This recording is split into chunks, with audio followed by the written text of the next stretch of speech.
إياك نستعين اهدنا الصراط المستقيم صراط الذين أنعمت عليهم غير المغضوب عليهم ولا الضالين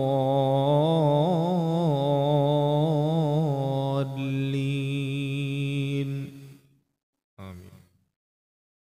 صدق الله العظيم. اللهم صل على سيدنا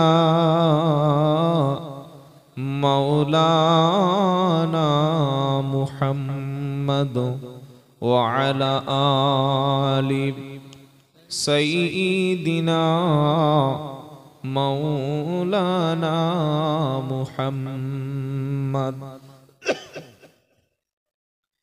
এই যে দুরূদটা পড়লাম না বাবা, এটা পড়ে কাদের লাভ হলো? আল্লাহর, রসুলের না আমাদের? জোরে বলুন আমাদের। আপনার বাপ যদি আপনার জন্য 2 বিঘে জমি রেখে যায় আর বড় একটা বিশাল বিল্ডার্সের দোকান রেখে যায়, ব্যবসা রেখে যায়, এই বাপের সন্তান যদি বাপের জন্য দান সৎকার না করে, দোয়া না করে, বাপের সঙ্গে নিমখারামি হলো না? হলো না? কি গো? আল্লাহর নবী সাল্লাল্লাহু আলাইহি সাল্লাম আমাদের জন্য যে মার খেয়েছেন, না খেয়ে সারাটা জীবন ইসলাম প্রচার করেছিলেন, আমাদেরকে যাতে জাহান্নামের আগুনে যেতে না হয় তার জন্য তিনি ভালো করে ঘুমাতে পারেননি। তো সেই নবীর উপরে যখন আমরা দরুদ পড়ব, এটা আমাদের অন্তর থেকে হওয়ার দরকার ছিল। তো আসলে আমরা দরুদের গুরুত্ব অনেকে বুঝি না, ভাবি যে ওই বক্তা উঠেই একবার বলবে, মাঝে মাঝে আল্লাহুম্মা বলবে, এটা দায় সারা। কিন্তু যদি কোনো ব্যক্তি দরুদ পড়ে, সাথে সাথে আল্লাহ তাআলা তার আমলনামায় 10টা রহমত বর্ষণ করেন। বলুন সুবহানাল্লাহ।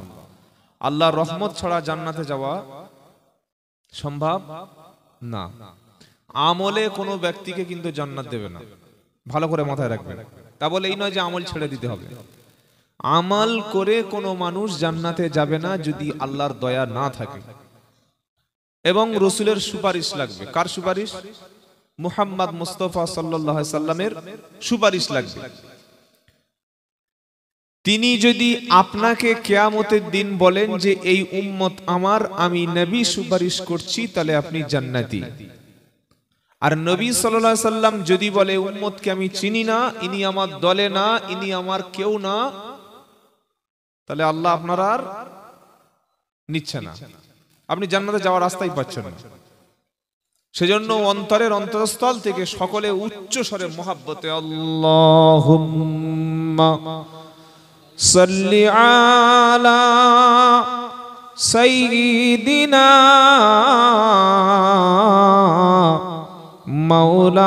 মাওলানা মুহাম্মদ ওয়া আলা আলি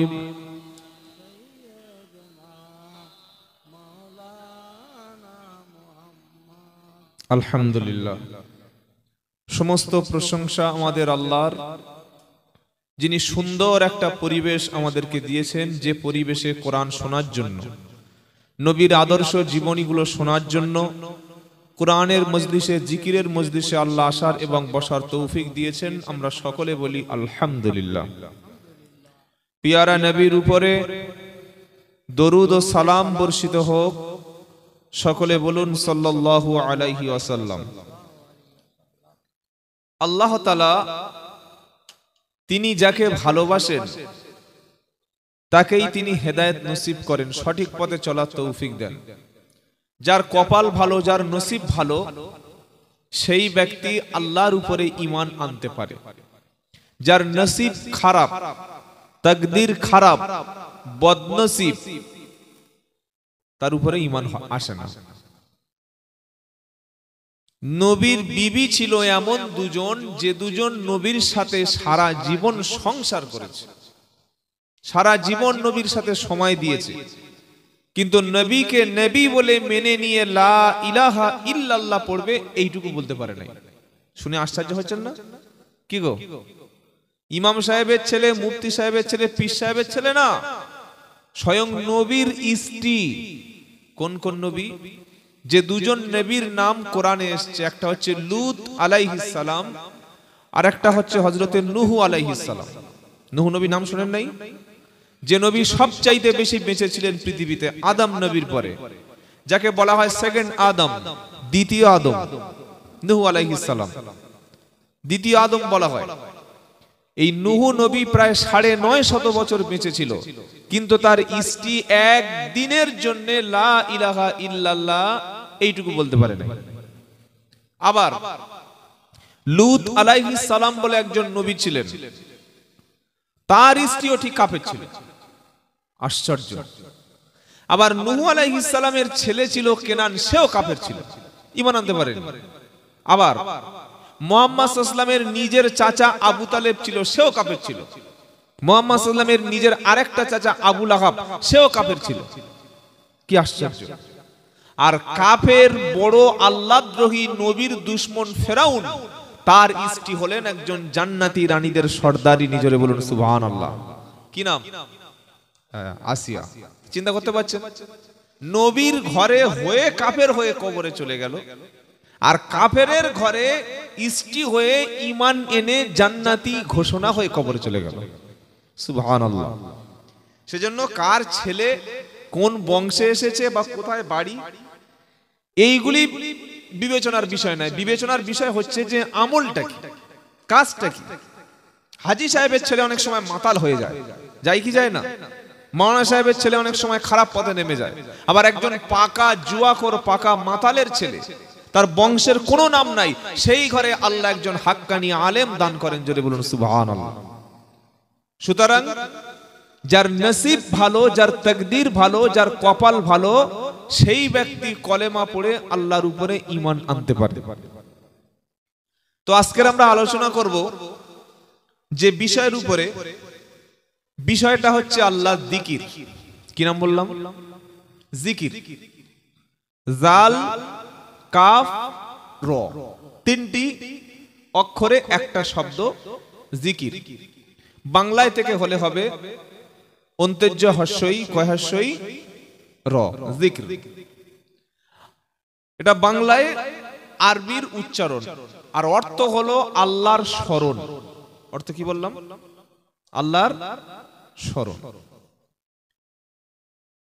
আল্লাহ তাআলা এই পৃথিবীর মানুষকে হেদায়েত করার জন্য আল্লাহর পক্ষ থেকে সবচাইতে বড় যে নিয়ামত দিয়েছেন, সবচাইতে বড়, ওটার নাম হলো আসমানি কিতাব, যার নাম হলো কোরআন শরীফ। জোরে বলুন সুবহানাল্লাহ।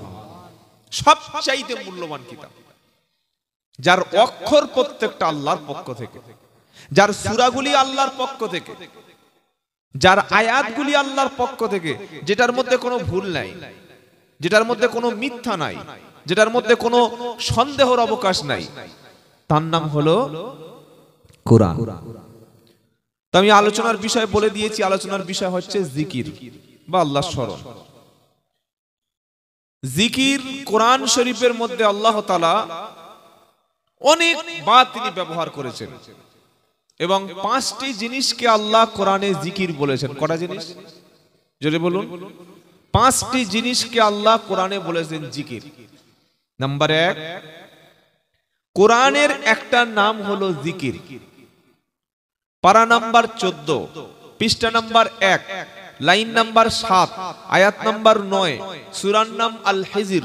আল্লাহ বলছেন, ইন্না নাহনু নাযালনা যিকরা ওয়া ইন্না লাহু লাহাফিজুন।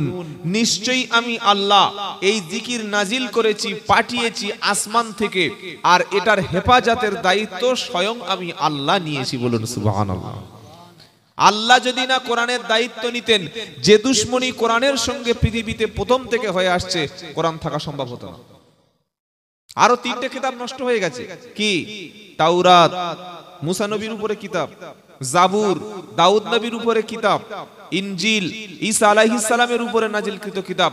এই 3টি কিতাব ঠিক যেমন কোরআন নবী সাল্লাল্লাহু আলাইহি ওয়াসাল্লামের উপরে নাজিল হয়েছিল, এই 3টি কিতাব ওই 3জন নবীর উপরে আসমানি কিতাব, কিন্তু সে কিতাব আর নাই। বাড়াতে কমাতে কমাতে বাড়াতে এরকম বিকৃতি করতে করতে পুরো শেষ করে ফেলেছে, কিতাবটা টুকরো টুকরো করে দিয়েছে। কিন্তু যেহেতু আল্লাহ দায়িত্ব নিয়েছেন কোরআনের, তাই যতদিন পর্যন্ত কিয়ামত না হচ্ছে ততদিন পর্যন্ত কোরআন কোনোদিন নষ্ট হবে না। বলুন সুবহানাল্লাহ। জিকিরের দ্বিতীয় অর্থ হলো উপদেশ। কি বললাম বাবা? উপদেশ। আচ্ছা, কেটে কেটে বলছি, অসুবিধা হচ্ছে না তো? সুরের জায়গায় সুর হবে, অসুবিধা নেই। আসলে আমরা সুরটা একটু পছন্দ করি, বাঙালি মানুষ তো, একটু সুর দিলে মনে হয় খুব ভালো লাগে। কিন্তু কিছু কিছু জায়গায় একটু কেটে বললে ভালো হয়। কি গো? হ্যাঁ, বোঝার জিনিস। ইনশাআল্লাহ সুরের সময় সুর হবে, সব ঠিকঠাক হয়ে যাবে, চিন্তা করবেন না। জিকিরের দ্বিতীয় অর্থ হলো উপদেশ। পারা নাম্বার 28, 26, পৃষ্ঠা নাম্বার 19, লাইন নাম্বার 11, আয়াত নাম্বার 28, সূরার নাম কফ। আল্লাহ বলছেন ফাযাক্কির ফাইন্নাদ যিকরা, আল্লাহ বলছেন ফাযাক্কির বিল কুরআনি মান ইয়াখাফু ওয়াঈদ। হে নবী, যারা আমাকে ভয় করে তাদেরকে তুমি কোরআন দ্বারা উপদেশ দান করো। জোরে বলুন। জিকিরের দ্বিতীয় অর্থ কি বললাম? উপদেশ। উপদেশ। জিকিরের তৃতীয় অর্থ হলো নামাজ। জোরে বলুন সুবহানাল্লাহ। পারা নাম্বার 28, পৃষ্ঠা নাম্বার 13, লাইন নাম্বার 3, আয়াত নাম্বার 9, সূরার নাম জুমা। আল্লাহ বলছেন ইয়া আইয়ুহাল্লাযীনা আমানু ইযা নুদিয়া লিস-সালাতি মি ইয়াউমিল জুমআতি ফাসআউ ইলা যিকরিল্লাহ। ও বিশ্বাসী ইমানদারেরা, যখন জুমার দিনে আমার ঘরে তোমাদেরকে নামাজের দিকে আহ্বান করা হয়, তখন তোমরা ইলা যিকরিল্লাহ, এখানে যিকরিল্লাহ অর্থাৎ আল্লাহর স্মরণ, নামাজের দিকে তোমরা দ্রুত চলে এসো। জোরে বলুন। কটা শুনলাম? 3টি। 1 জিকির মানে কোরআন, 2 জিকির মানে উপদেশ, 3 জিকির মানে নামাজ। নাম্বার 4, পারা নাম্বার 16, পৃষ্ঠা নাম্বার 19, লাইন নাম্বার 13, আয়াত নাম্বার 124, সূরার নাম তাহা। আল্লাহ বলছেন ওয়ামান আ'রাদা আন যিকরি ফাইন্না লাহু মাঈশাতান যানকা ওয়া নাহশুরুহু ইয়াউমাল কিয়ামাতি আমা। এখানে জিকিরের অর্থ হলো আল্লাহর বিধান, আল্লাহর আইন, আল্লাহর হুকুম। জোরে বলুন। আল্লাহ বলছেন যদি তোমরা আমার বিধান, আমার হুকুম, আমার আইন থেকে চোখ সরিয়ে নাও, মুখ সরিয়ে নাও, আমার হুকুম থেকে দূরে সরে যাও, দুনিয়ায় তোমাদের রুজি, তোমাদের অর্থের অভাব দেবো, তোমাদের জীবনটাকে আমি কষ্টের মধ্যে ফেলে দেব, আর কিয়ামতের দিন যেদিন উঠবে হাসরের ময়দানে চোখে দেখতে পাবে না। এটা আল্লাহর কথা। 5 নাম্বার জিকিরের অর্থ হচ্ছে আল্লাহর স্মরণ। জোরে বলুন সুবহানাল্লাহ। কোথায় আছে? দ্বিতীয় পারা, দ্বিতীয় পৃষ্ঠায় 11 নম্বর লাইন, 152 নম্বর আয়াত, সূরার নাম বাকারা। ফাযকুরুনি আযকুরকুম ওয়াশকুরু লি ওয়ালা তাকফুরুন। আল্লাহ বলছেন তোমরা আমার স্মরণ করো, আমি আল্লাহও তোমাদের স্মরণ করব। তোমরা আমার শুকরিয়া আদায় করো, কৃতজ্ঞ হয়েও না। জোরে হবে না সুবহানাল্লাহ। কোরআন থেকে কটা অর্থ বার করলাম জিকিরের? 5টা। 1 কোরআন জিকিরের অর্থ, 2 উপদেশ, 3 নামাজ, 4 আল্লাহর বিধান, 5 আল্লাহর স্মরণ। জোরে হবে না সুবহানাল্লাহ। এবার চলুন একটা একটা করে বিস্তারিত ব্যাখ্যা শুরু করি। প্রথমে আমরা বলেছিলাম জিকিরের অর্থ হলো কুরআন। জিকিরের অর্থ কুরআন। ধরুন আপনি বললেন আল্লাহু আকবার। কি বলেন বাবা? একটু জোরে বলুন। এটা বললে সওয়াব আছে না নাই? আছে, আছে। একটা অক্ষর আলিফ যদি কোনো বান্দা উচ্চারণ করে, সাথে সাথে আল্লাহ 10টা নেকি লিখে দেয়। বলুন সুবহানাল্লাহ। যেমন কেউ পড়ল বিসমিল্লাহির রহমানির রহিম, এটা প্রত্যেকটা সূরার প্রথমে আছে, শুধু সূরা তাওবা ছাড়া। মানে 114 বার আল্লাহ তাআলা এই বাক্যটা কোরআনে ইউজ করেছে। বলুন সুবহানাল্লাহ। তো সূরা তাওবা ছাড়া প্রত্যেকটা সূরার শুরুতে আল্লাহ যখন বিসমিল্লাহ বলে শুরু করেছে, এই বিসমিল্লাহির রহমানির রহিমের মধ্যে 19টা অক্ষর আছে। কটা? 19টা। আর একটা করে নেকি হলে বিসমিল্লাহির রহমানির রহিমের মধ্যে, তাহলে 19 কে 10 দিয়ে গুণ করলে 190। অর্থাৎ কেউ যদি এরকম বলে বিসমিল্লাহ রহমানির রহিম। এটা বলার সাথে সাথে 190টা নেকি লেখা হয়ে যাবে। এটা কনফার্ম। এ নাকি মানে হতে পারে না হতে পারে এরকম কোনো ব্যাপার না। ধরুন আপনি নামাজ পড়লেন, কবুল হতে পারে নাও হতে পারে। কি গো, মসজিদে 2 লাখ টাকা দিলাম, কবুল হবে কনফার্ম? হতে পারে নাও হতে পারে, সন্দেহ আছে। হজ করতে গেলাম, আমি হাজি নামের আগে লিখছি হাজি, হ্যাঁ, কিন্তু হাজি হয়েছে কিনা ওইটা আমার কাছে কোনো গ্যারান্টি নাই। আমি হাজি গ্যারান্টি দিচ্ছি, হাজি হাজি হাজি হাজি আলহাজ আলহাজ, কিন্তু আমি যে হাজি হয়েছি আল্লাহর কাছে হাজি কিনা এই ব্যাপারে কোনো গ্যারান্টি নাই। আছে? মানুষ বলছে হাজি সাহেব তাই হাজি। হ্যাঁ, আবার ধরুন আপনি যাকাত দিলেন, যাকাত শতকরা 2.5%, এই যাকাতটা কবুল হলো কিনা এই ব্যাপারে কোনো গ্যারান্টি নাই। যাকাত দিয়েছি এতটুকু মনের বিশ্বাস, কিন্তু আপনি যখন বললেন একটি অক্ষর কোরআনের পড়লেন, এটা সাথে সাথেই কবুল হবে, বলুন সুবহানাল্লাহ। হ্যাঁ, গ্যারান্টি আছে। আপনি যখন বললেন আসসালামু আলাইকুম, আপনি সালাম দিলেন, সাথে সাথে আপনার আমলনামায় নেকি লিখবে, বলুন না সুবহানাল্লাহ। তো আল্লাহ তাআলা তিনি মানুষকে কোরআন পড়তে বলেছেন। কোরআনের প্রথম নাম হলো জিকির। আল্লাহু আকবার বললে যেমন সওয়াব হয়, দরুদ শরীফ পড়লে যেমন সওয়াব হয়, ঠিক যদি কোনো বান্দা কোরআন বসে বসে তেলাওয়াত করে, প্রত্যেকটি অক্ষরে 10টা নেকি তার সাথে সাথে আল্লাহ লিখে দেয়, বলুন সুবহানাল্লাহ। যতগুলো অক্ষর আছে, এবার কোরআনে কত অক্ষর আছে? 3,23,760টি। শব্দ আছে কটা? 86,430টি। বাক্য আছে কটা? 6,666। সূরা আছে কটা? 114টি। এবার বলুন 3,07,760টি অক্ষর যদি কোনো মানুষ পড়ে, সাথে সাথে ওর সঙ্গে 10 গুণ করলে কত লাখ নেকি হবে? জোরে বলুন না সুবহানাল্লাহ। অনেক নেকি আছে না নেই? কেন সবচাইতে বেশি যে কিতাবটা আমরা পড়বো নাম কি? কোরআন। অনেকে বলবেন হুজুর আমি তো এক খতম আমার দ্বারা সম্ভব নয়, বয়স হয়ে গেছে, চোখ টোক ঠিক মতো দেখতে পাই না, এখন আমার কোনো সহজ রাস্তা আছে? বলে দেবো সহজ রাস্তা, বলে দেবো কি? সকলে বললে তাহলে বলুন। আপনি খাবেন না গোশ, আর আমি গোশ নিয়ে ঘুরে ঘুরে তো লাভ নেই। যদি ডাকে তবে তো দেবো। কি গোশের বালতি নিয়ে সব জায়গায় ঘুরছে, কেউ না নিয়ে চলে গেল। কি গো, ওই সূরাটির নাম হলো সূরা ইখলাস। সুবহানাল্লাহ। কুল হু আল্লাহু আহাদ আল্লাহুস সামাদ লাম ইয়ালিদ ওয়া লাম ইউলাদ ওয়া লাম ইয়াকুল লাহু কুফুয়ান আহাদ। সুবহানাল্লাহ, আল্লাহর কালাম। কি গো ওয়াজিদা, এই সূরাটি যদি কোনো বান্দা একবার তেলাওয়াত করে, সাথে সাথে কোরআন শরীফের 10 পারার নেকি তার আমলনামায় লেখা হবে। আবার যদি কেউ পড়ে কুল হু আল্লাহু আহাদ আল্লাহুস সামাদ লাম ইয়ালিদ ওয়া লাম ইউলাদ ওয়া লাম ইয়াকুল লাহু কুফুয়ান আহাদ। এবার কত নেকি হলো? আরো 10 পারা, মানে 20 পারার নেকি হয়ে গেল। আর একবার কুল হু আল্লাহু আহাদ আল্লাহুস সামাদ লাম ইয়ালিদ ওয়া লাম ইউলাদ ওয়া লাম ইয়াকুল লাহু কুফুয়ান আহাদ। এবার হয়ে গেল 1 খতম। রাত্রিবেলা 1 খতম কোরআন শরীফ পড়ে ঘুমানো যাবে? যাবে কি যাবে না? ইনশাআল্লাহ বলুন না ইনশাআল্লাহ। এই সূরার মধ্যে আল্লাহর পরিচয় আছে। আমাদের আই কার্ড আছে না, আধার কার্ড আছে না, প্যান কার্ড যেমন আছে, তো কোরআনুল কারীমের যে আল্লাহর যে আইডেন্টিটি, আল্লাহর আইডেন্টিটি পরিচয় যে সূরার মধ্যে আছে, ওই সূরার নাম হচ্ছে সূরাতুল ইখলাস। নবীর একজন সাহাবা, ওনাকে লিডার বানিয়ে যুদ্ধের ময়দানে পাঠিয়ে দেওয়া হয়েছে, লিডার। তো লিডার যিনি হবেন তার দায়িত্ব হচ্ছে ইমামতি করা। কি বলছি বুঝতে পারছেন না?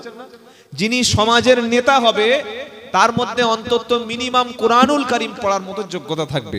যিনি মসজিদ কমিটির সেক্রেটারি হবেন, মসজিদের সভাপতি সাহেব হবেন, মসজিদের ক্যাশিয়ার হবেন, মসজিদ পরিচালনা করবেন, তার মধ্যে মিনিমাম এতটুকু অ্যাবিলিটি থাকবে যে ইমাম নামাজের অবর্তমানে, ইমামের অবর্তমানে অনুপস্থিতিতে তিনি যেন অন্তত সূরা ফালাক আর নাস দিয়ে অন্তত নামাজটা পড়াতে পারেন। যদি তিনি নামাজ পড়ানোর অযোগ্য ব্যক্তি হয়, এই ব্যক্তির সেক্রেটারি পদে না থাকাটাই ভালো। কি বলছি বুঝতে পারছেন না আপনারা? আপনি মসজিদের বড় দায়িত্ব নিয়েছেন কিন্তু কোরআন পড়তে পারছেন, এটা তো আপনার লজ্জার বিষয়। আপনার মসজিদ থেকে লাভটা কি হলো? কি গো ভাই জান, বাবাজিরা, আল্লাহ ভাইরা, তো নবী বললে যাও, তোমাকে জিহাদের ময়দানে পাঠিয়ে দিয়েছি, তুমি গিয়ে নেতৃত্ব দেবে। এখন জিহাদের ময়দানে নামাজ আছে না নাই? কি গো, নামাজ কোন অবস্থায় মাপ নাই। পুরুষের জন্য শুধুমাত্র দুইটা সময় নামাজ তার জন্য ছাড় আছে। একটা হলো কোন পুরুষ যদি পাগল হয়ে যায়, যতক্ষণ সেন্স আসবে না, যতক্ষণ পাগল হিসাবে থাকবে, পাগলামি যতক্ষণ সুস্থ হবে না, এই সময়টুকু তার জন্য নামাজ মাপ। আর একটা অবস্থায় পুরুষের জন্য নামাজ মাপ, সেই অবস্থাটা হলো বেহুশ। কি হয়ে যায়? সেন্সলেস হয়ে যায়, বেহুশ লোক হয়ে যায় না? 7 ঘন্টা 8 ঘন্টা 9 ঘন্টা 10 ঘন্টা 12 ঘন্টা অনেক সময় অপারেশনের পরে বেহুশ হয়ে যায়। বেহুশ হয়ে থাকা অবস্থা তার জন্য নামাজ মাফ আছে। আর বেটা ছেলের জন্য কোন অবস্থায়, কোন হালতে, কোন পজিশনে, কোন বিপদে, কোন সিচুয়েশনে তার জন্য নামাজ মাফ নাই। সুবহানাল্লাহ। জিহাদের ময়দানে নামাজ, হ্যাঁ সেখানে নামাজ। তো তিনি নামাজে ইমামতি করছেন, প্রত্যেকটা রাকাতের নামাজে তিনি সূরা ফাতিহার পরে সূরা ইখলাস দিয়ে নামাজ পড়াচ্ছেন। বিশ্ব নবীর কাছে যুদ্ধ থেকে ফিরে এসে সাহাবারা কমপ্লেন করলেন, অভিযোগ পত্র জমা দিল, হে আল্লাহর নবী, এই ব্যক্তি যখন আমাদেরকে নামাজে ইমামতি করে, এমন একজন ব্যক্তিকে পাঠিয়েছেন সূরা ফাতিহার পরে প্রত্যেক নামাজে তিনি একই সূরা পড়ে, সূরা ইখলাস, কুল হু আল্লাহু আহাদ, এই সূরাটা দিয়ে তিনি নামাজ পড়ায়। আল্লাহর নবীজি অভিযোগটা শোনার পরে ওই ব্যক্তিকে ডাকলেন। ডেকে আনো দেখি। আসলো, আল্লাহর নবী ডেকেছে মানে সে তো ভয়ে একদম ভীত সন্ত্রস্ত হয়ে গেছে যে আল্লাহর নবী কি বলবেন। এদিকে এসো, তুমি ইমামতি করেছো কি রকম? বললে আর কিছু বলতে পারছে না। বলো বলো বলো। বললে আমি সূরা ইখলাস পড়িয়েছি সূরা ফাতিহার পরে। কেন বললে? তোমার সূরা মুখস্থ ছিল না? হ্যাঁ ছিলাম। কি গো, আপনাদের ইমাম সাহেব যদি প্রত্যেক দিন এই সূরা ইখলাসটা মাগরিবে এশায় পড়ে, ইমামতি থাকবে তো? ইমামতি থাকবে? ওনার ইমামতির ঠিক করে দেবো আমরা, হুজুর হ্যাঁ চলবে না। সাধারণ মানুষ ফতোয়া দিচ্ছে এই ইমামের পিছনে নামাজ হবে না। কি দিচ্ছে না, তাই না? ইমামের পিছনে নামাজ হবে কিনা এই ফতোয়াটা একজন মুফতি সাহেব দিতে পারে, সাধারণ মানুষের দেওয়ার অধিকার নেই। ফতোয়া দেওয়ার ডিপার্টমেন্ট পুরো মুফতি সাহেবদের। কোন বক্তা, কোন আলেম ফতোয়া দিতে পারে না। আমরা তো জলসায় বলে দিই ওর বক্তব্য শোনার জায়েজ নাই। আমরা জলসায় বলে দিই অমুক বক্তা কাফের, বলি না? আরে বলছি না, বলি না? আমরা বক্তায় জলসায় বলে দিচ্ছি ওই বক্তাটা দাওয়াত করলে আমরা যাব না। আমরা জলসায় বলে দিচ্ছি অমুক বক্তার বক্তব্য শোনা যাবে না। এরকম প্রশ্ন করছি। কিন্তু একজন বক্তার পিছনে, আলেমের পিছনে নামাজ হবে কিনা, তার বক্তব্য শোনা যাবে কিনা, তিনি কোরআন সুন্নাহর বিপরীত কথা বলে কিনা, এটার ঠিক করবেন মুফতি। মুফতি মানে কি? Islamic lawyer. ইসলামিক লয়ার মানে কি? শরিয়াতের পূর্ণাঙ্গ ইলম যার রয়েছে, এবং সেই মুফতি সাহেবটা মুখে ফতোয়া দেবেন না, তিনি লিখিত আকারে প্রকাশ করবেন। এটাই হচ্ছে মুফতির নমুনা। আর এখন জলসার মাঝখানে শুধু কাফের, সব কাফের ঝুড়ি নিয়ে বসে, সব শোনেন না আপনারা? শুধু কাফের, একদম উদুমে বলে দিচ্ছে ও কাফের, ও কাফের, সব কাফের। আল্লাহর নবী কোনো ব্যক্তিকে কোনোদিন এইভাবে কাফের বলেন নাই। নবীর সামনে মুনাফিক ধরা পড়েছে। আব্দুল্লাহ ইবনে উবাই মদিনার নেতা ছিল, যখন আল্লাহর নবীর পিছনে ষড়যন্ত্র করছিল প্রকাশ করে দিয়েছে আল্লাহ যে ওই ব্যক্তি মুনাফিক, ওই ব্যক্তি মুনাফিক। তারপরেও আল্লাহর নবী তাকে হত্যা করেনি, তাকে ছেড়ে দিয়েছেন, ক্ষমা করে দিয়েছেন। এমনকি এই আব্দুল্লাহ ইবনে উবাই মুনাফিকদের নেতা, ইসলামের সবচাইতে ক্ষতি করেছে। তার ইন্তেকালের পরে আল্লাহর নবী সাল্লাল্লাহু আলাইহি ওয়াসাল্লাম নিজের ফিরহান, নিজের পবিত্র জুব্বা মোবারক, তার নিজের জানাজার নামাজ পড়িয়ে তার কাফন বানিয়ে দিয়েছে। বলুন সুবহানাল্লাহ। যখন নবীজি জানাজার নামাজ পড়ালেন, আল্লাহ পাক সঙ্গে সঙ্গে নবীকে সাবধান করে দিচ্ছেন। পারা নাম্বার 10, সূরার নাম তাওবা, লাইন নাম্বার 1, আয়াত নাম্বার 80। আল্লাহ সাবধান করছেন কি? ইস্তাগফির লাহুম আও লা তাস্তাগফির লাহুম আও লা ইস্তাগফির লাহুম আও লা তাস্তাগফির লাহুম 70 মাররাতান ফালাই ইয়াগফিরুল্লাহু লাহুম। হে নবী, আপনি যার নামাজ পড়ালেন জানাজার, জানাজা মানে হলো ক্ষমা প্রার্থনা করা, জানাজা মানে হলো মাইয়িতের জন্য দোয়া করা, জানাজা মানে হলো মৃত ব্যক্তিদের জন্য জীবিত ব্যক্তি আল্লাহর কাছে ক্ষমা চাওয়া। আপনি যে আব্দুল্লাহ ইবনে উবাইয়ের জন্য দোয়া চাইলেন, আপনার নিজের কাফনটা খুলে তার জন্য আপনি কাফনের ব্যবস্থা করে দিলেন। আপনার পবিত্র জুব্বা মোবারক, যে জুব্বা মোবারকটা গোটা পৃথিবী যদি কয়েক কোটি বার বিক্রি করে দেওয়া হয়, আর কোন ব্যক্তির কাছে যদি বিশ্ব নবীর জুব্বা মোবারক দেওয়া হয়, পৃথিবীর ধনী মুসলমান পৃথিবীর পরিমাণ স্বর্ণ দিয়েও আল্লাহর নবীর জুব্বা কিনে নিতে পারে। কি গো, পারে না? পারে না? পারে।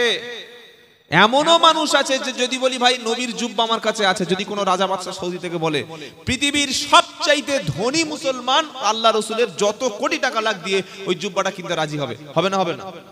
এটা ছেলে খেলা ব্যাপার নয়। যে জুব্বা নিয়ে নবী নামাজ পড়াতেন, যে জুব্বা পরে আল্লাহর নবী আল্লাহর কোরআন তেলাওয়াত করতেন, নবী জিহাদের লিড দিতেন, সেই জুব্বা ওটা খুলে দিয়েছিল কার জন্য? আব্দুল্লাহ ইবনে উবাই, মুনাফিকদের সর্দার। বাইরে মুসলমান আর ভিতরটা মুনাফিক। কি বলছি বুঝতে পারছেন না? তরমুজ তরমুজ তরমুজ দেখেছেন আপনারা? তরমুজ খান না? বাইরে কি গ্রিন, বাইরে কালো, সবুজ টাইপের, একটু ব্লু টাইপের, নীল, আর ভিতরটা লাল, রেড। তো আমাদের মুসলমানদের মধ্যে মুনাফিক আছে, বাইরেটা ঈমান এনেছে, ভিতরটা কিন্তু ঈমান আনেনি। ওই ছিল মুনাফিকদের সর্দার। যখন জানাজার নামাজ পড়লেন, নবীজি কাফন খুলে তাকে দাফন করে দিলেন। নিজের জুব্বা মোবারক খুলে আল্লাহর সাথে সাথে সাবধান করলেন কি? ইস্তাগফির লাহুম আও লা তাস্তাগফির লাহুম। নবী, আপনি তার জন্য ক্ষমা চান আর না চান, দুটোই সমান। আপনি চাইলেও লাভ নাই, আর না চাইলেও একই ব্যাপার। কি গো, আপনি যদি আব্দুল্লাহ ইবনে উবাইয়ের জন্য দোয়া করেন তো আমি আল্লাহ ক্ষমা করব না, না করলেও ক্ষমা করব না। এমন কি আওলা তাস্তাগফির লাহুম 70 মাররাতান ফালাই ইয়াগফিরুল্লাহু লাহুম।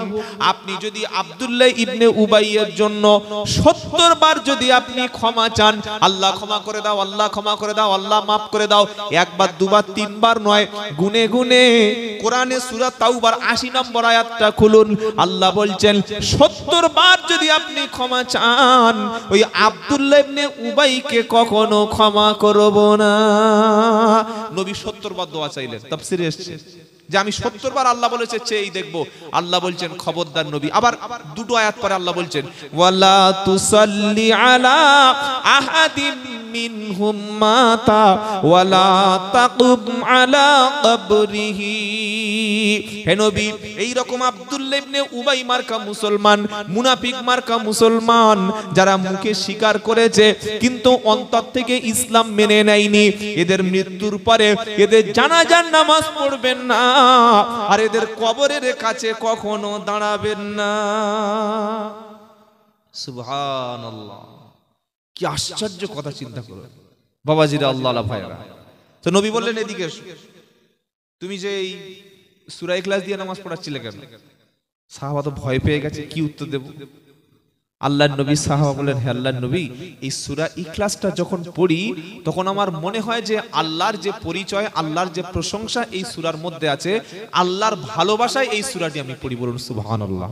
আমার নবীজি বললেন, আল্লাহর ভালোবাসায় যদি তুমি এই সূরাটি পড়ে থাকো, এই সূরার মোহাব্বত, আল্লাহর ভালোবাসার কারণে সূরা মোহাব্বত তৈরি হয়েছে, এই সূরা ইখলাসের ভালোবাসা তোমাকে জান্নাতে নিয়ে যাবে। তোরে বলবেন না সুবহানাল্লাহ। মোবাইলের সঙ্গে অতিরিক্ত ভালোবাসা করবেন না, পেপার পত্রিকার সঙ্গে বেশি ভালোবাসা করার দরকার নাই, চায়ের দোকানের সঙ্গে বেশি ভালোবাসার দরকার নাই, পাড়ায় আড্ডা দেওয়ার বেশি দরকার নাই। যেই নামাজটা হয়ে যাবে মাগরিবের সময়, ইমাম সাহেব মসজিদে থাকেন না, উড়ে চলে যান। থাকে মাগরিব থেকে আসা পর্যন্ত ঘুমিয়ে পড়ে নাকি, বসে থাকে। তো আপনি যদি বলেন হুজুর আমার সূরা ইখলাসটা একটু ঠিক করে দিন, আর একটা সূরা মুখস্থ করে দিন, যদি আপনি বলেন, উনি আপনাকে মসজিদ থেকে বার করে ভিতর থেকে চাবি দিয়ে দেবে, তাই তো নাকি? শেখাবে না? কি শেখাবে না? শেখাবে না?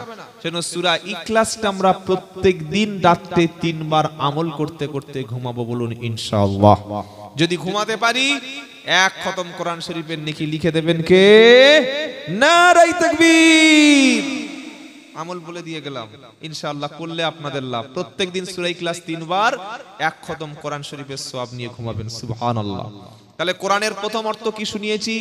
জিকিরের প্রথম অর্থ কোরআন। কোরআনটা হচ্ছে জিকির। আল্লাহ বলেছেন, আবার বলছি, ইন্না নাহনু নাযালনা যিকরা ওয়া ইন্না লাহু লাহাফিজুন।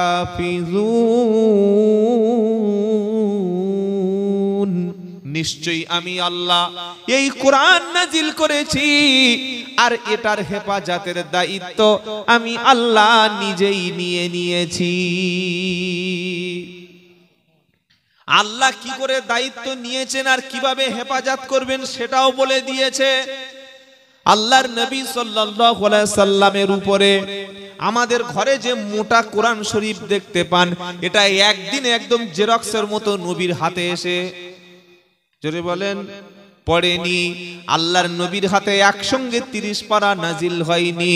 আল্লাহ বলছেন, ওয়ালাউ নাযালনা আলাইকাল কিতাবা কিরতাসিন ফালামাসুহু বিআইদিহিম লাকালাল্লাযীনা কাফারু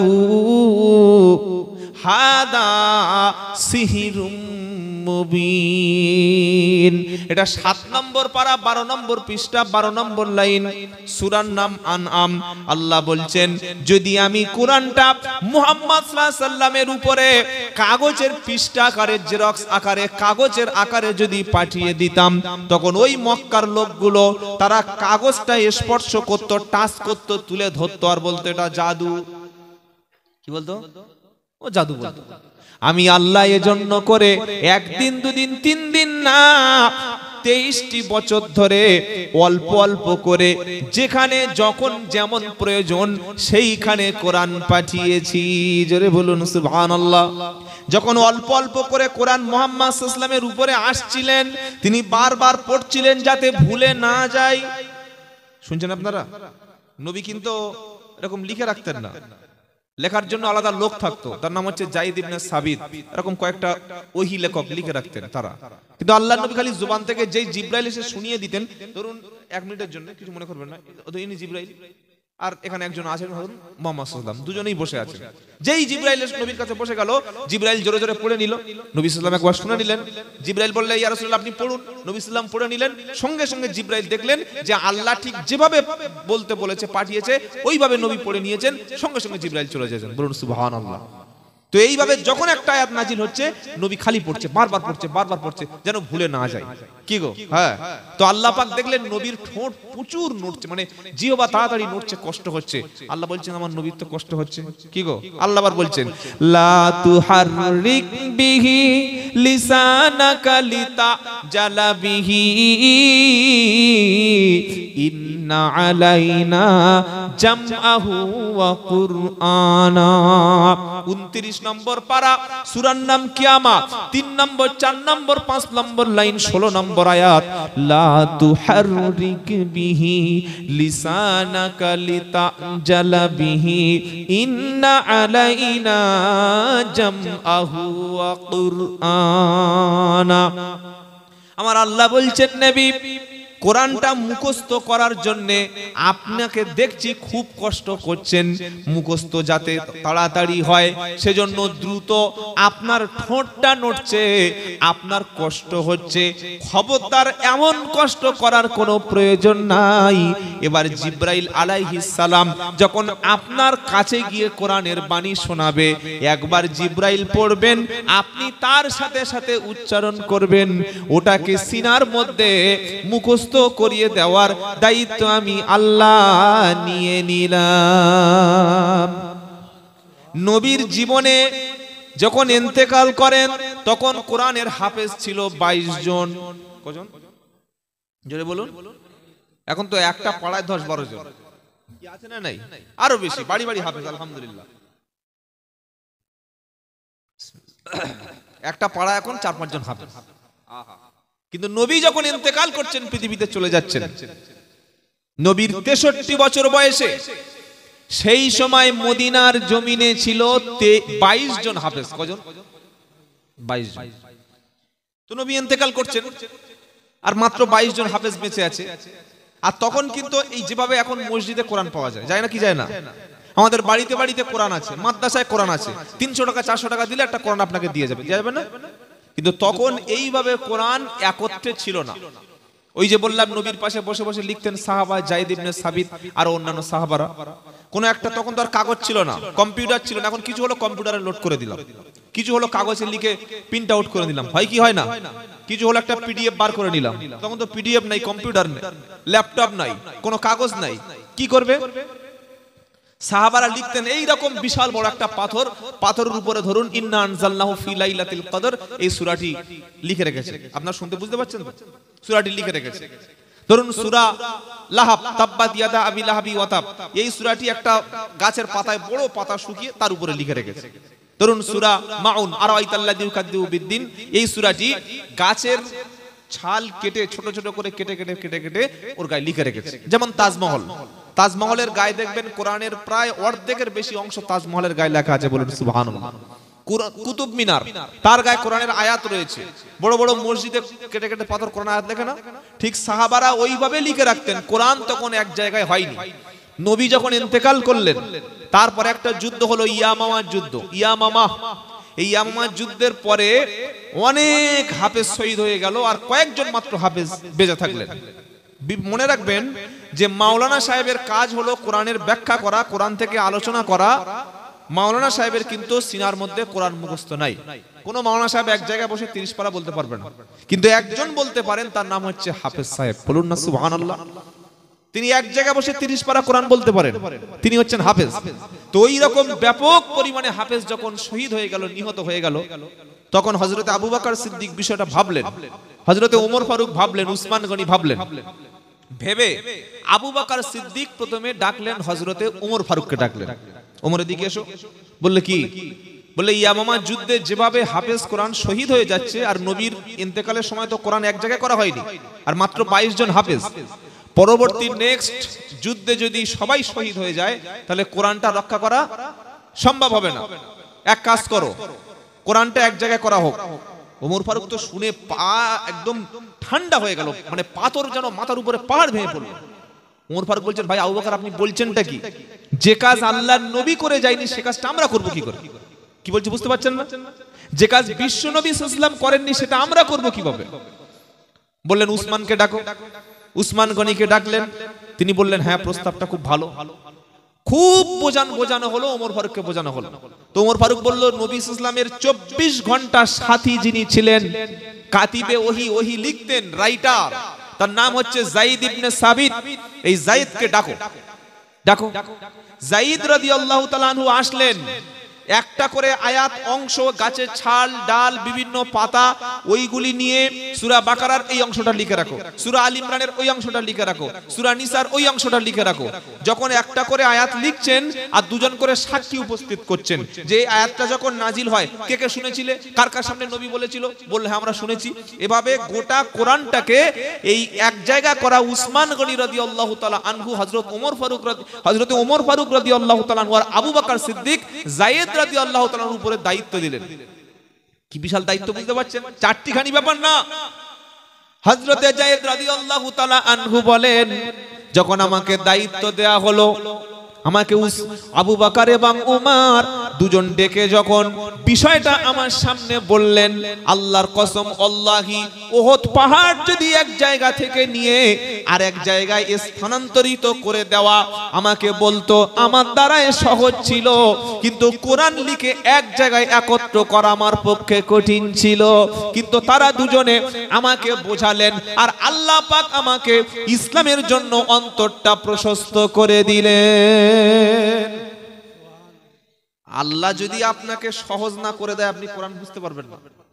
প্রচুর ছেলে মাদ্রাসা পড়তে যায়, বাপ দোয়া করছে, আল্লাহ ছেলেটা আলেম বানাও, হাফেজ বানাও, মুফতি সাহেব বানাও, কিন্তু পড়াশোনা 3 বছর 4 বছর করে বাড়িতে এসে এমন বাদত তৈরি হয়েছে, ও সাধারণ ছেলের চাইতে আরো মাদ্রামি করছে। কি আছে না নাই?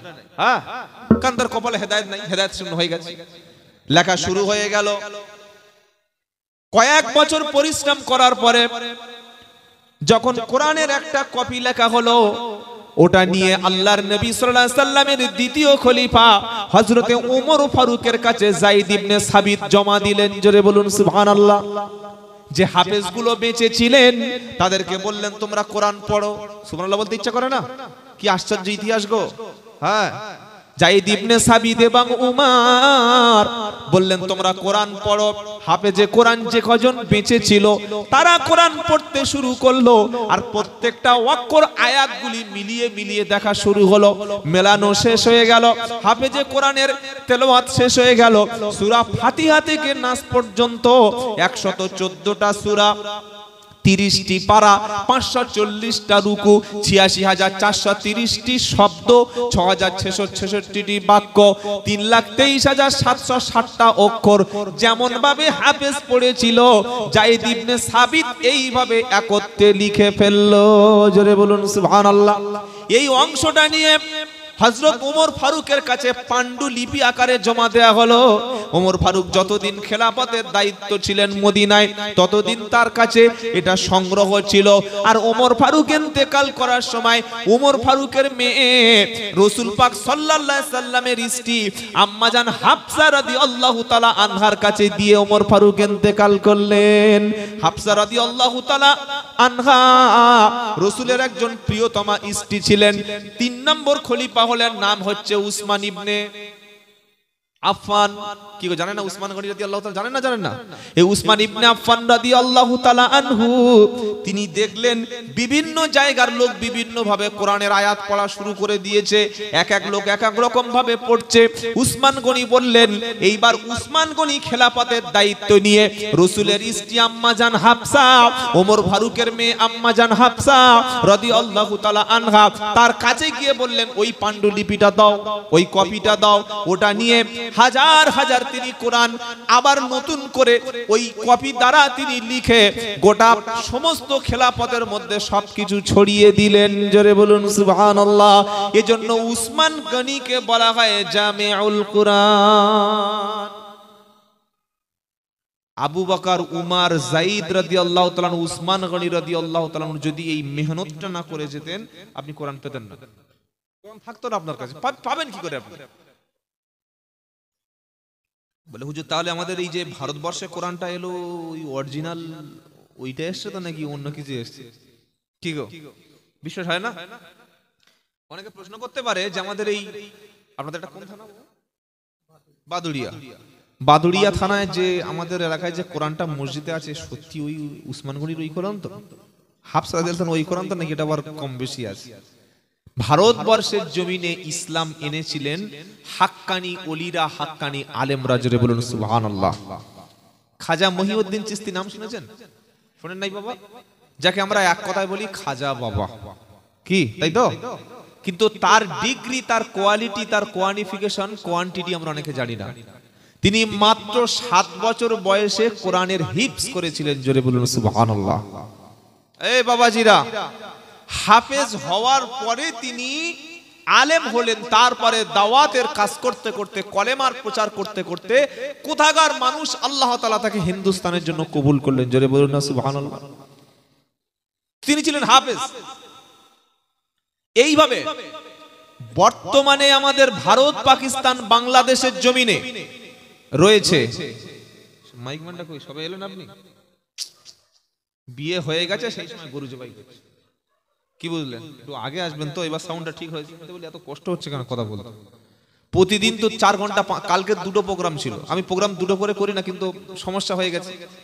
মানে 6 মাস আগে কথা দিয়ে ফেলেছি। এবার ঠিক আছে ভাই, আর বাড়াতে হবে না, কমাতে হবে না। আপনি এবার গিয়ে খেয়ে শুয়ে পড়ুন। খুব দারুণ সাউন্ড। দেখি তাকবীর দিন, নারায়ে তাকবীর।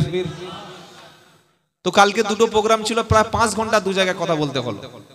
আর আমি তো এরকম ঘড়ি দেখে বক্তব্য করি না, 2 ঘন্টা হয়ে গেছে বক্তা নিয়ে এসো, ওই লোক আমি নই। মানুষ যতক্ষণ শুনবে শোনাবো, অত একটাই করে প্রোগ্রাম, কোনো চাপ নেই। কি গো বাবাজিরা, আল্লাহ আল্লাহ ভাইরা, অনেক বক্তা আছে এই 2 ঘন্টা হয়ে গেছে, আর 1 মিনিট বললে টাকা বেশি দিতে হবে। কি সর্বনা, যেন জোন খাটতে এসেছে। কি গো, কাজ করতে গেছে 500 ইট গেঁথেছি, যদি ফের আরেকটা করে রদ্দা ধরি আর 200 টাকা দিতে হবে। আছে না নেই? এই ওয়াজের মজলিসটা এটা বানাবেন না। আর যারা বক্তব্য করতে এসে টাকা চেয়ে নেয়, টাকা ডিমান্ড করে, আল্লাহি আল্লাহকে সাক্ষী রেখে বলছি, ওরা আলেম না, ওরা বক্তা না, ওরা গরিবের রক্ত চোষা। বক্তা হওয়ার জন্যে মাথায় টুপি পরেছে, মুখে দাড়ি লাগিয়েছে, গায়ে জুব্বা লাগিয়েছে, টান শিখে নিয়েছে, কিছু পীর সাহেবের জীবনী মুখস্থ করেছে, দুটো একটা গজল মুখস্থ করেছে, কিন্তু কোরআন তারা পড়েনি। যদি বলেন কেন পড়েনি, পারা নাম্বার 23 সূরার নাম ইয়াসিন, আল্লাহ বলছেন ইত্তাবিউ মাল্লা ইয়াসআলুকুম আজরা ওয়া হুম মুহতাদুন, তোমরা তাদের অনুসরণ করো, তাদেরকে মেনে নাও যারা দ্বীন প্রচার করে, কোরআনের কথা শুনিয়ে, কলেমার কথা শুনিয়ে তোমাদের কাছে কোনো পারিশ্রমিক চায় না, টাকা চায় না, পয়সা চায় না, তাদেরকেই তোমরা অনুসরণ করো। জোরে বলুন না সুবহানাল্লাহ।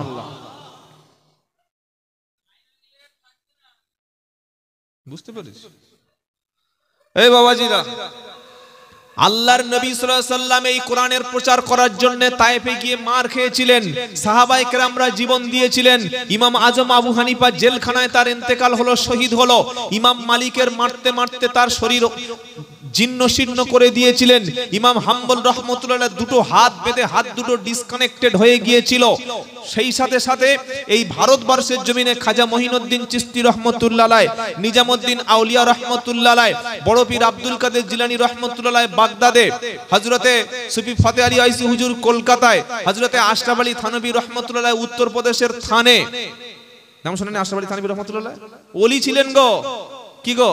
বসিরহাট আল্লামা রুহুল আমিন রহমতুল্লাহ আলাইহি বসিরহাটে, বাংলাদেশের শাহজালাল রহমতুল্লাহ আলাইহি, হাড়োয়ার গোরাচাঁদ রহমতুল্লাহ আলাইহি, এই সমস্ত আল্লাহর ওলিরা ওলামারা বক্তব্য করে মানুষকে ইসলাম শিক্ষা দিয়ে মোটামুটি 20-30 হাজার টাকা নিতেন। দাদা হুজুর তো, দাদা হুজুর রহমতুল্লাহ অন্তত 10,000 টাকা তো ভিজিট ছিল নাকি? কি ছিলেন না? তো মেজো হুজুর অন্তত 20,000 টাকা ভিজিট তো ছিল। কি গো? মেজো হুজুর দাদা হুজুরের ইলিম আর বর্তমান যারা বাজারজাত বক্তা তাদের ইলিম এক করলে হবে? খাজা মঈনুদ্দিন চিশতি রহমতুল্লাহর মতো ইলিমওয়ালা, আমলওয়ালা, বসিরহাট আল্লামা রুহুল আমিন রহমতুল্লাহর মতো আমলদার, ইলিম এবং আমল এই দুটি যার আছে সেই হলো আলেম। প্রচুর বড় জ্ঞানের জাহাজ, জ্ঞানের সমুদ্র, কিন্তু তার মধ্যে ইখলাস নেই, মানে আল্লাহর জন্য কাজ করতে পারে না। এই আলেম লেখাপড়া শিখে কি লাভ আছে? কথা বুঝতে পেরেছেন? তো আমার কাছে প্রশ্ন হলো, দাদা হুজুর রহমতুল্লাহ কত ভিজিট ছিল? বসিরহাট রহমতুল্লাহ রুহুল আমিন রহমতুল্লাহ ক টাকা ভিজিট নিতেন? দাদা হুজুরের পরে বড় হুজুর, সেজো হুজুর, মেজো হুজুর, ছোট হুজুর ক টাকা ভিজিট নিতেন? নিতেন না। তাদের পরিশ্রমে, তাদের মেহনতে আমরা দ্বীন এবং ইসলাম পেয়েছি। আমরা বক্তারা বাজারজাত করি, 20,000, 30,000, 40,000 টাকা নিজেকে বিক্রি করে দিই। আর সাধারণ মানুষ কি মনে করছে? সাধারণ মানুষ মনে করছে 30,000 টাকা নিচ্ছে মানে বড় বক্তা। এত বড় বক্তা না হলে 30,000 টাকা নেয়? কই আমাদের মুফতি সাহেব তো টাকা দেয়, টাকা নিচ্ছে মানে নিশ্চয়ই বড় লোক হবে, বিশাল বড় আলেম হবে। এটাই হচ্ছে সবচেয়ে আপনার বোঝার ভুল। এটা মাথায় রেখে দেবেন। বড় অবাক লাগে, কষ্ট লাগে। আজ যখন ফিলিস্তিনে মুসলমানরা প্রতিদিন শহীদ হচ্ছে, যখন মুসলমানদের কাপড়ের কাপড় শেষ হয়ে গেছে ফিলিস্তিনে, গত এক সপ্তাহ বাজারে কোনো কাপড়ের কাপড় নাই, কম্বল, ব্ল্যাঙ্কেট, চাদর, প্লাস্টিক জড়িয়ে আমার কলেমার পড়া মুসলমান ভাইগুলিকে যখন দাফন করা হচ্ছে ফিলিস্তিনে, আর আমরা বক্তারা তখন টাকা নিয়ে দর কষাকষি করছি। আপনাদের এখানে গরু বিক্রি হয় কোন জায়গায়? কাটিয়াহাট, হঠাৎগঞ্জ। তো দেখবেন গরু যিনি বিক্রি করেন উনি প্রথমে একটা দাম বলেন যে ভাই আমার 20,000 টাকা, আবার একটা দালালও থাকে, থাকে কি থাকে না? গরু যে বিক্রি করে সে ডাইরেক্ট বিক্রি করে না, ও দালালের সঙ্গে চুক্তি করে দেয় আমার গরু 20,000, তুই যা পারবি বিক্রি করে 20,000 টাকা আমার হাতে দিলে হবে। কি বুঝলেন? এবার দালাল দেখলো একটা বোকা কাস্টমার পেয়ে গেছি, বোকা শোকা মুরগি টাইপের লোক, তার কাছ থেকে 25 দামটাম হয়ে গেল, কমিয়ে টমিয়ে 23-এ চলে আসলো। মালিক পেল 20, দালাল পেল 3। ঠিক জলসার মজলিসটা আমি বলতে পারি ঠিক এরকম হয়ে গেছে। বক্তার কন্টাক্ট করার জন্য আরেকজন লোক থাকে, বক্তা ডাইরেক্ট ফোন ধরবেন না, ওই কন্টাক্ট ম্যান উনি বক্তার শিডিউলটা ঠিক করবে, আবার এই বক্তা কি খাবে, কোথায় গিয়ে ঘুমাবে, কতক্ষণ কথা বলবে সেটা ঠিক করে দেবে, আবার এটাও ঠিক করে দেবে এই বক্তার মঞ্চে অন্য বক্তা আসলে আমরা জলসায় যাই না। কি বলছি বুঝতে পারছেন না? হ্যাঁ, এই গত 17ই ডিসেম্বর, আমি নাম ধরে বলে দিচ্ছি, থানার নাম হলো বাগদা থানা, বনগাঁ। জায়গাটার নাম হচ্ছে, আমাকে একটু দেখতে হবে কেন বলছি কথাটা শুনুন। ওই ছেলেরা আমাকে প্রোগ্রামে দাওয়াত করেছে, প্রায় জায়গাটার নাম আমডোবা পাটকেল পোতা, আর আমি নাম বলবো না, ছেলেটার নাম লেখা আছে, সব নাম্বার টাম্বার সব লেখা আছে। ও দাওয়াত করেছে আমাকে সেই গত বছর প্রায় মার্চ মাসে, 2024-এর মার্চ, মানে কতদিন হয়ে গেছে বুঝতে পারছেন। জলসার দিন সকালে ফোন করছি, ভাই টাইম কটায় পৌঁছাবো আর কটা থেকে আমার টাইম, বা কোন রাস্তাটা যেতে হবে বলুন। অনেকবার ফোন করলাম, ফোন তুললো না, আবার ফোন করলাম, করে বলছে হুজুর একটু পরে করছি। করলো, করার পরে বলছে হুজুর আমি শুনতে পাচ্ছি মাইকের আওয়াজ আসছে কানে, সকালে মাইক জলসা বাজে। বললে হুজুর আমাদের জলসায় আপনাকে একটু সমস্যা আছে। কেন? বললে আমাদের পীর সাহেবরা মানা করেছে। আমি আর পীর সাহেবের নামটা জিজ্ঞাসা করলাম না। সমস্যা? আমি কি খ্রিস্টান, না ইহুদি, না হিন্দু, না মুশরিক, না মুরতাদ, না কাফের, না ফাসেক, নাকি গালাগালি করি, নাকি গল্প করি, না কাউকে কি বলি? বলছে না আপনি ওই মুফতি সাহেবের পীর বলেছিলেন। কোথায় গন্ধটা বুঝতে পারছেন? মুফতি সাহেব কি বলেছিল? পীর। মুফতি আব্দুল কাইম সাহেবকে আমি একবার পীর বলেছিলাম। কি গো আপনারা পীর বলে মানেন না? কথা বলেন। একজন বয়স্ক সিনিয়র আলেম তাকে পীর বলতে সমস্যা কোথায়? তো ওনাদের পীর সাহেব যিনি ওই জলসায় আসবেন, যিনি যার দোয়াটা ওনাদের মানে খুব কবুল হবে, যিনি ওনারা মনে করলেন যে ওই পীর সাহেব দোয়া করলে একদম আমাদের একদম কারোর দরকার নেই, তো ওনাদের এই বিশ্বাস যে ওই পীর সাহেব বলে দিয়েছে আপনাকে জলসায় আসা যাবে না, আসলে পীর সাহেব আসবে না। কেন?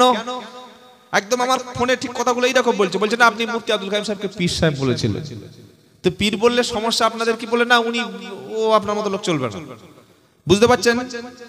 বর্তমান যুগে পীরের নাম করে এমনও পীর আছে, আল্লাহর কসম করে বলছি, কোরআন শরীফ সামনে ফেলে দিলে কোরআন পড়তে পারবে না, কোরআনটাই পড়তে পারে না, তাকে বলছে পীর, তাকে বলছে আল্লামা। আল্লামা হিসাবে চিনতাম বসিরহাট আল্লামা রুহুল আমিন রহমতুল্লাহ, কত বড় আলেম ছিলেন। যিনি কোরআন পড়তে পারে না তিনি পীর হয় কি করে? যিনি কোরআন সহি করে জানেন না তিনি আলেম হয়, তিনি বক্তব্য করে কি করে? আজকের জলসার মঞ্চটা আমি একটু আগে বলেছি, জলসার মঞ্চটা পুরো ব্যবসায় পরিণত হয়ে গেছে। বক্তারা গরুর মতো 10,000, 20,000, 30,000 টাকায় কন্ট্রাক্ট করছে। 1,000 টাকা কম দেবেন, স্টেজে যেরকম আমি বড় বড় ভাষণ দিচ্ছি, আমি নামার পরে পুরো চরিত্রটাই পাল্টে যাবে। এই আলেমের দ্বারা কোনো কাজ হবে না, এই আলেমের দ্বারা কাজ হবে না, এই আলেমের দ্বারা ইসলাম টিকবে না, এই আলেমের দ্বারা দিন ধ্বংস হবে। কোন আলেমের দ্বারা দিন ধ্বংস হবে? যে আলেমের মধ্যে যখন দুনিয়াদারি চলে আসবে, টাকার লোভ চলে আসবে, নারীর প্রতি লোভ চলে আসবে। সুতরাং আমি এটা পরিষ্কার করে বলে দিতে চাচ্ছি, আপনারা উত্তর 24 পরগনার মানুষ, জ্ঞানীগুণী মানুষ, ভালো আলেম, হাক্কানি আলেম যারা আছে তাদের সোহবতে থাকবেন, জীবন পাল্টে যাবে। বলুন সুবহানাল্লাহ।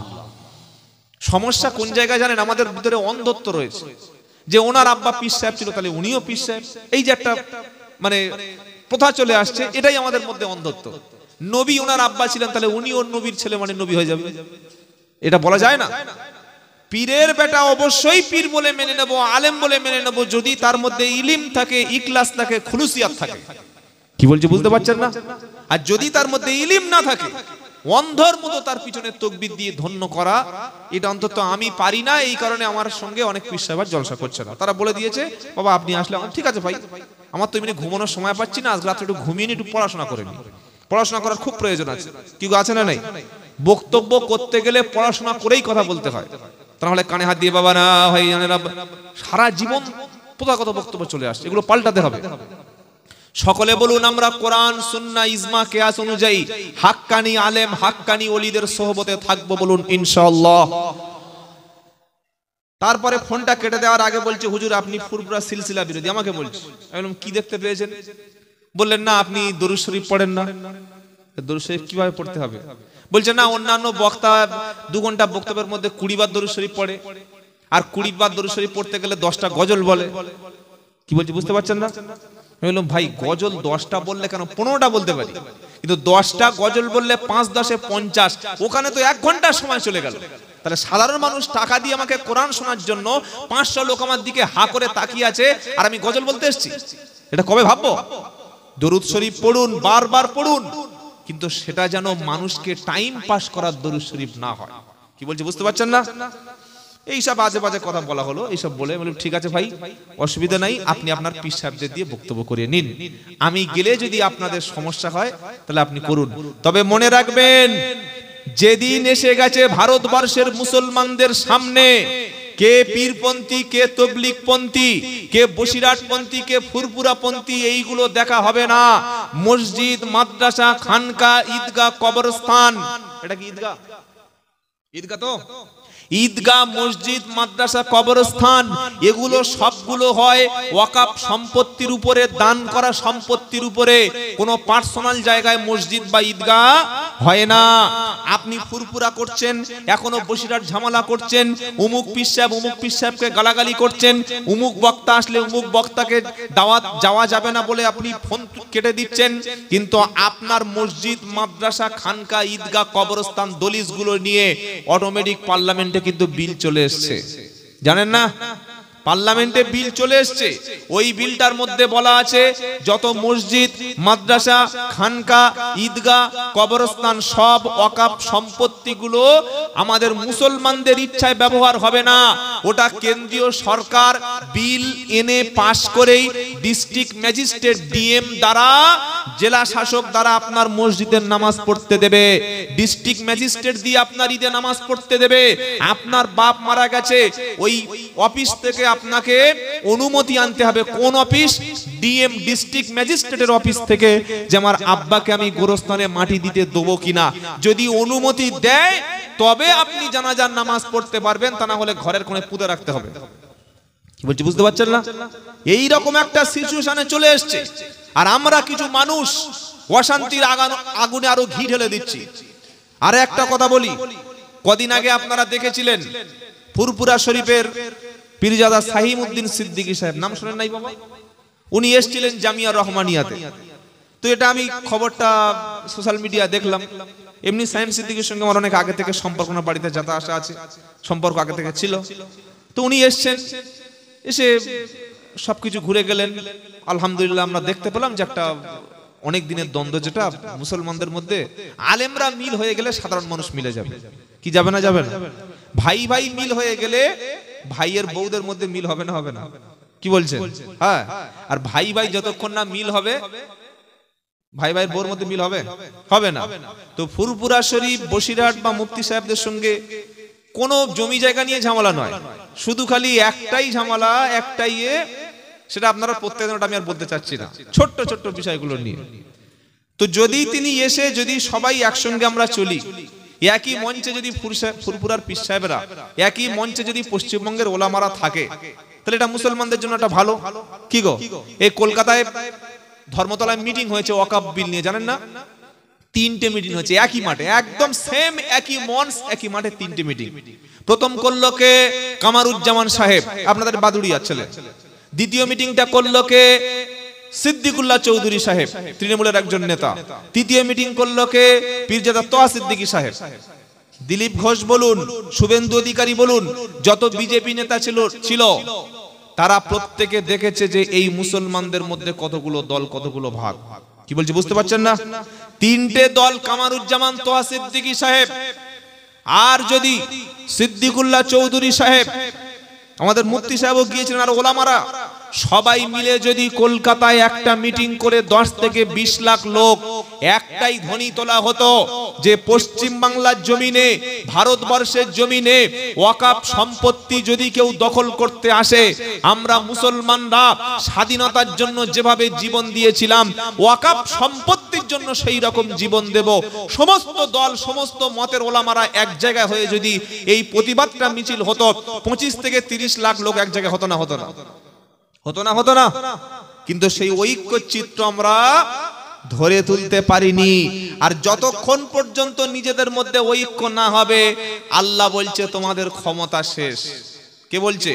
আতিউল্লাহ ওয়া রাসূলাহু ওয়ালা তানাজাউ ফাতাফশালু ওয়া তাদহাবা রিহুকুম ওয়াসবিরু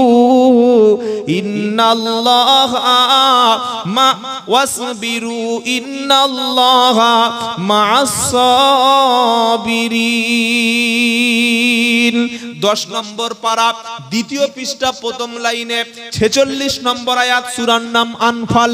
আল্লাহ পাক বলছেন আতিউল্লাহ ওয়া রাসূলাহু, তোমরা আল্লাহ এবং রাসূলের আনুগত্য করো।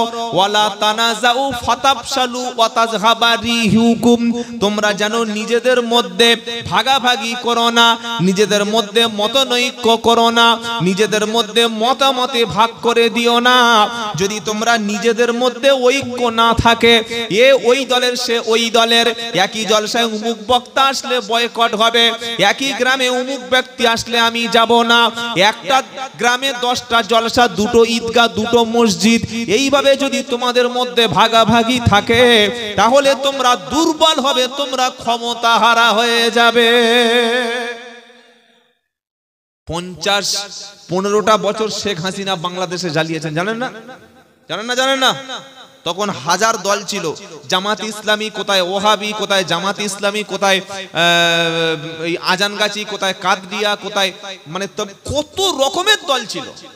যখন সবাই মিলে এক, তখন জালিম পালিয়ে চলে গেছে। আজকেরই সারা বিশ্বে এখন বর্তমানে যুবকদের একটা শ্রেষ্ঠ ইয়ং সোসাইটির জন্য একটা ভালো বক্তা আছে, ডক্টর মিজানুর রহমান আজহারি। শুনেছেন না শুনেন নাই? আজকেরই তিনি বাংলাদেশে প্রথম মাহফিল করছেন। আজকেরই অন্তত 18 থেকে 20 লাখ লোক, আমি আস্তে আস্তে লাইভ দেখছিলাম। সুবহানাল্লাহ। তো মানুষ, ওলামারা যদি মিল হয়ে যায়, সাধারণ মানুষ এক জায়গায় হবেই। আল্লাহ বলছেন তোমরা ঐক্য হও, যদি ঐক্য না হও ক্ষমতা হারা হয়ে যাবে, দুর্বল হয়ে যাবে। আরো চলুন আল্লাহ পাক এক ঐক্য সম্পর্কে কি আল্লাহ কি মেসেজ দিচ্ছেন, আর আমাদের ভণ্ড বক্তারা কি বলে গেছে। আল্লাহর কথা শুনুন, এদের কথা শুনুন। আল্লাহ এবার কি বলছেন? ইন্নাল্লাযীনা ফাররাকু দীনাহুম ওয়া কানু শিআআল লাস্তা মিনহুম ফি শাইইন। 8 নম্বর পারা 9 নম্বর পৃষ্ঠা 4 নম্বর লাইনের 159 নম্বর আয়াত, সূরার নাম আনআম। আমার আল্লাহ বলছেন নিশ্চয়ই যারা দিন মানে এই আল্লাহর মনোনীত জীবন ব্যবস্থা মানে ইসলাম, বলুন না সুবহানাল্লাহ।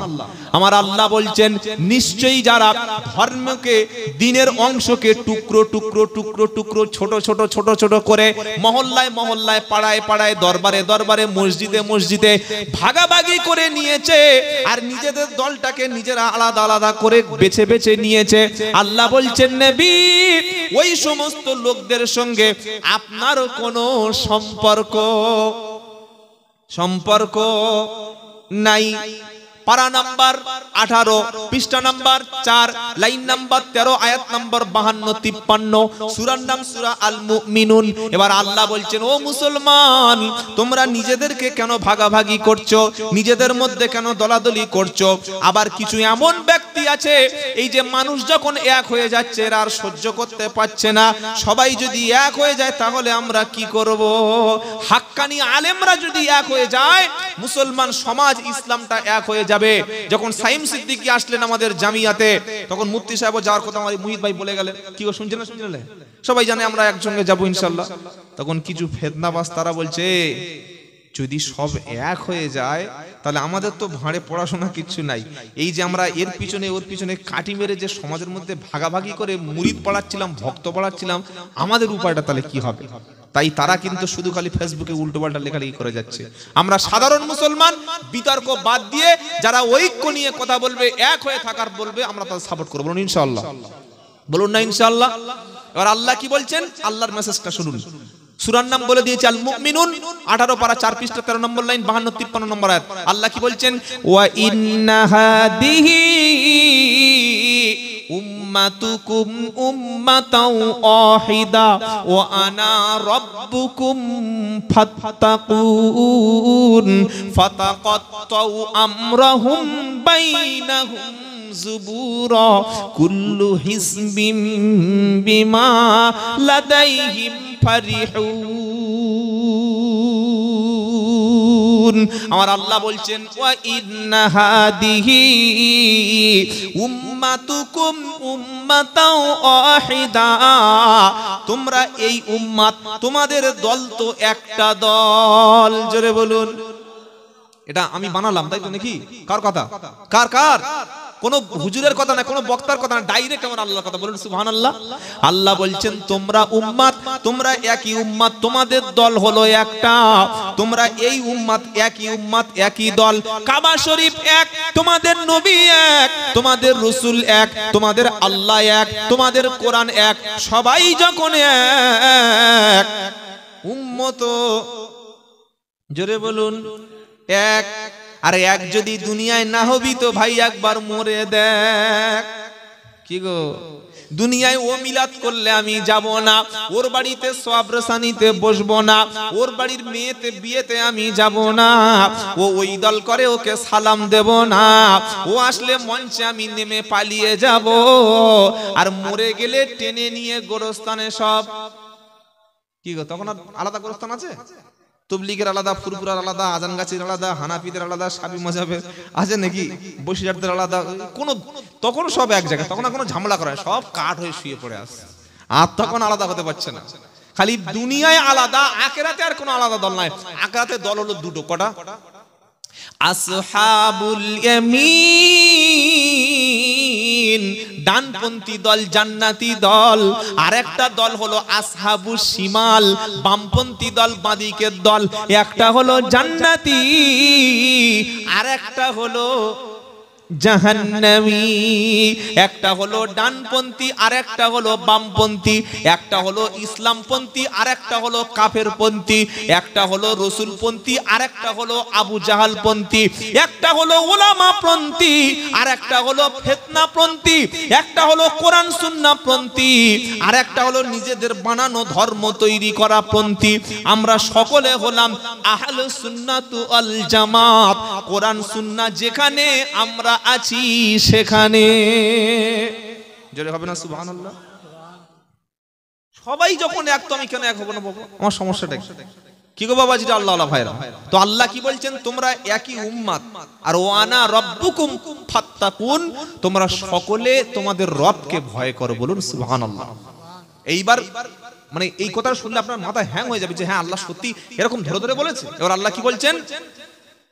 ফাতাকাত্তু বাইনাহুম যুবুরা কুল্লু হিজবিম বিমা লাদাইহিম ফারিহুন। আল্লাহ বললেন এবার দিনটাকে, শরিয়াতকে, কোরআন এক, কাবা এক, আল্লাহ এক, রাসূল এক, মাযহাব এক, কি তাই তো নাকি? হ্যাঁ, উম্মাত এক। এই উম্মাতকে, এই কোরআনকে, এই দ্বীনকে কেটে কেটে কেটে কেটে টুকরো টুকরো টুকরো টুকরো করেছে। প্রত্যেকে নিজের দলটাকে মনে করেছে হক। কি সবাই মনে করছে হক? আপনি যে কোনো তাবলীগ জামাতের লোককে জিজ্ঞেস করবেন, আমারটা হক। আপনি আজানগাজী পীর সাহেবের মুরিদকে বলবেন, বলবে আমাদের যে বিনা পয়সার দিন দুনিয়া এটা হক। বলবে না? বলবে না? হ্যাঁ। একটা জামাত ইসলামের লোককে জিজ্ঞাসা করুন, আমাদেরটা হক। আহলে হাদিসে জিজ্ঞাসা করুন, সে বলবে আমাদেরটা হক। ফুরফুর একজন মুরিদ, সে বলবে আমারটা হক। মানে যাকে জিজ্ঞাসা করবেন সে বলবে হক। আর নিজের কাছে যে দলটা আছে, আল্লাহ বলছে কুল্লু হিজবিম বিমা লাদাইহিম ফারিহুন, নিজের কাছে মানে ধর্মটাকে তো কেটেছে, কেটে কেটে ছোট ছোট ছোট ছোট পিস পিস করে এলাকা ভিত্তিক এই দল করেছে, করে ওর কাছে যে অংশটা আছে ওইটাকে হক মনে করে ওটা নিয়ে খুব আনন্দে আছে, আমারটাই ঠিক। কি বলছি বুঝতে পারছেন না? আর আল্লাহর নবী কি বলে গেছেন বলবো? নবী বলে গেছেন বানি ইসরাইলের মধ্যে দল ছিল ৭২, উম্মতের মধ্যে হবে কটা? একটা বাড়বে। কি? হ্যাঁ, একটা বাড়বে। নবী বললেন কুল্লুহুম ফিন্নার ইল্লা মিল্লাতা ওয়াহিদা, সব দল জাহান্নামী, একটা দল জান্নাতি। সাহাবারা বললেন কোন দল? ওটা তো বলতে হবে নাকি? এইবার নবী কি বলছেন?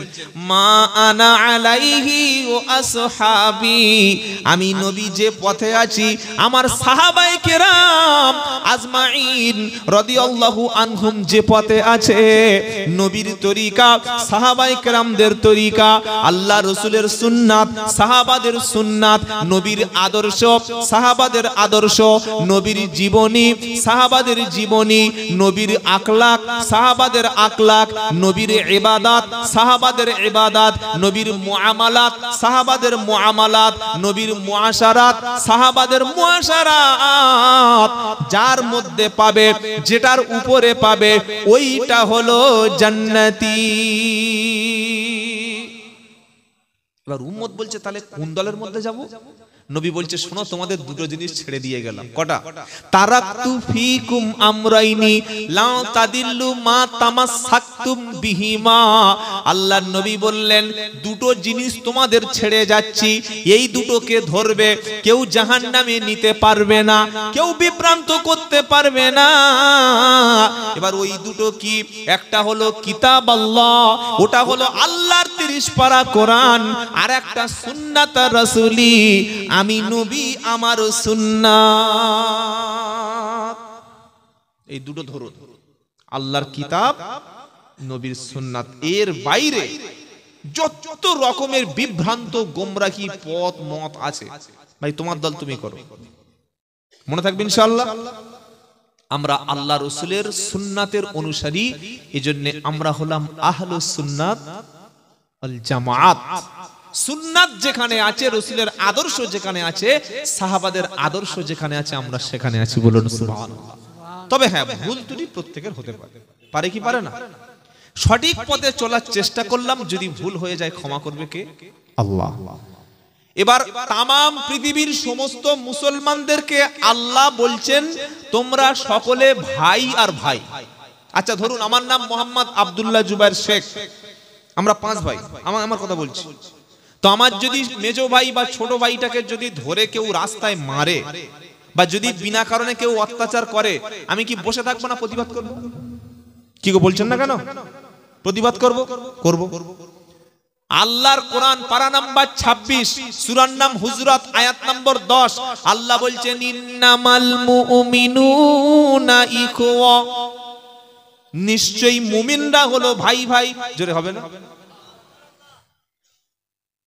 ফিলিস্তিনে প্রত্যেকদিন মানুষ শহীদ হচ্ছে, আমরা দেখে কষ্ট পাচ্ছি। ফিলিস্তিনে কি আমাদের মেয়ে বিয়ে দেয়া আছে? আছে বাবা? আমার শ্বশুর বাড়ি ফিলিস্তিন না, সিরিয়ায় মুসলমানদের মারলে আমাদের কষ্ট হচ্ছে। আমার ভাড়া ভাইয়ের বাড়িও ফিলিস্তিন কিংবা সিরিয়া না, মিশরে কোনো মুসলমানের উপরে অত্যাচার হলে আমাদের চোখ থেকে পানি এসে যায়। বাংলাদেশে কোনো নিরপরাধ একজন মুসলমানের উপরে অত্যাচার হলে আমারও চোখটা ভিজে যায়। কাশ্মীরে নিরীহ যুবককে সন্ত্রাসী বানানো হলে তখনও আমার চোখে পানি এসে যায়। কারণটা কি?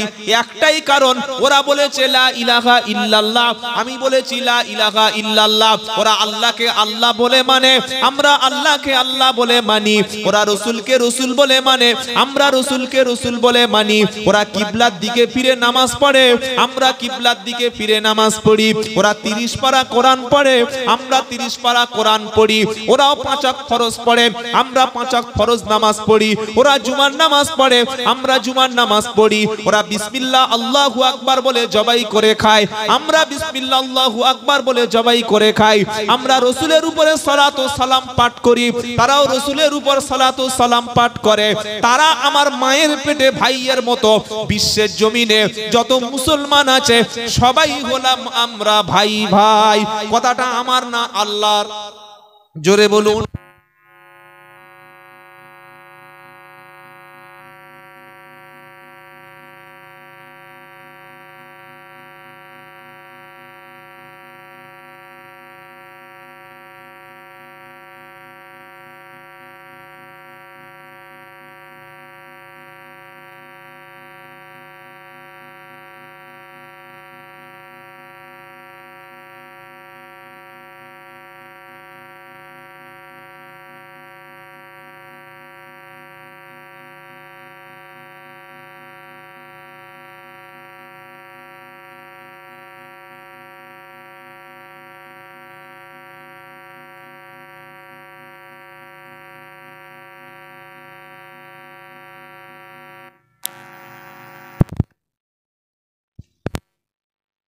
যাবেন না, বসুন সবাই বসুন।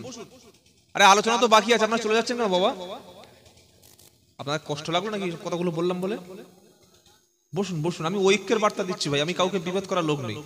আমার কথা শুনে কি মনে হচ্ছে আরেকটা মসজিদ পাশে হবে নাকি ঈদগাহ দুটো হবে? এই ঐক্যের কথাগুলো বলছি বলে বক্তার আমার সঙ্গে জলসা করা, প্রচুর বক্তা আছে। কি দলের রে? বলে আমার দল কি? আমার দল আল্লাহ রসুল আহলে সুন্নাতুল জামাত। আমার গায়ে ফুরফুরা লিখে রাখতে হবে, তাবলীগ জামাত লিখে রাখতে হবে, আহলে হাদিস বেরেলি হানাফি লিখে রাখতে হবে? হ্যাঁ, হানাফি মাযহাবকে অনুসরণ করি, হাক্কানি ওলামাদের সোহবতে থাকি, কিন্তু আমি তো মুসলমান, আমার মুসলমান পরিচয় দিয়ে মরতে হবে। হবে কি হবে না? আপনি মরণের সময় খালি হাতে লিখে রাখবেন তাবলীগ জামাত, ফুরফুরা সিলসিলা, আজানগাছি বেরেলি, ওই দেখবে আর কেলাবে। কি বুঝলেন? মরতে হবে একটা পরিচয়, ওটা হলো মুসলমান। জোরে বলুন সুবহানাল্লাহ। তোমরা এক হবো না? সারা জীবন পূর্ব পশ্চিমের দ্বন্দ্ব হয়ে যাবে, সারা জীবন এদের সাথে ঝামেলা হয়ে যাবে। মনে রাখবেন, আমরা মুসলমান পৃথিবীতে বাস করি 200 কোটি। ফিলিস্তিন দেশ শেষ হয়ে গেছে, ফিলিস্তিনে আর কেউ নাই।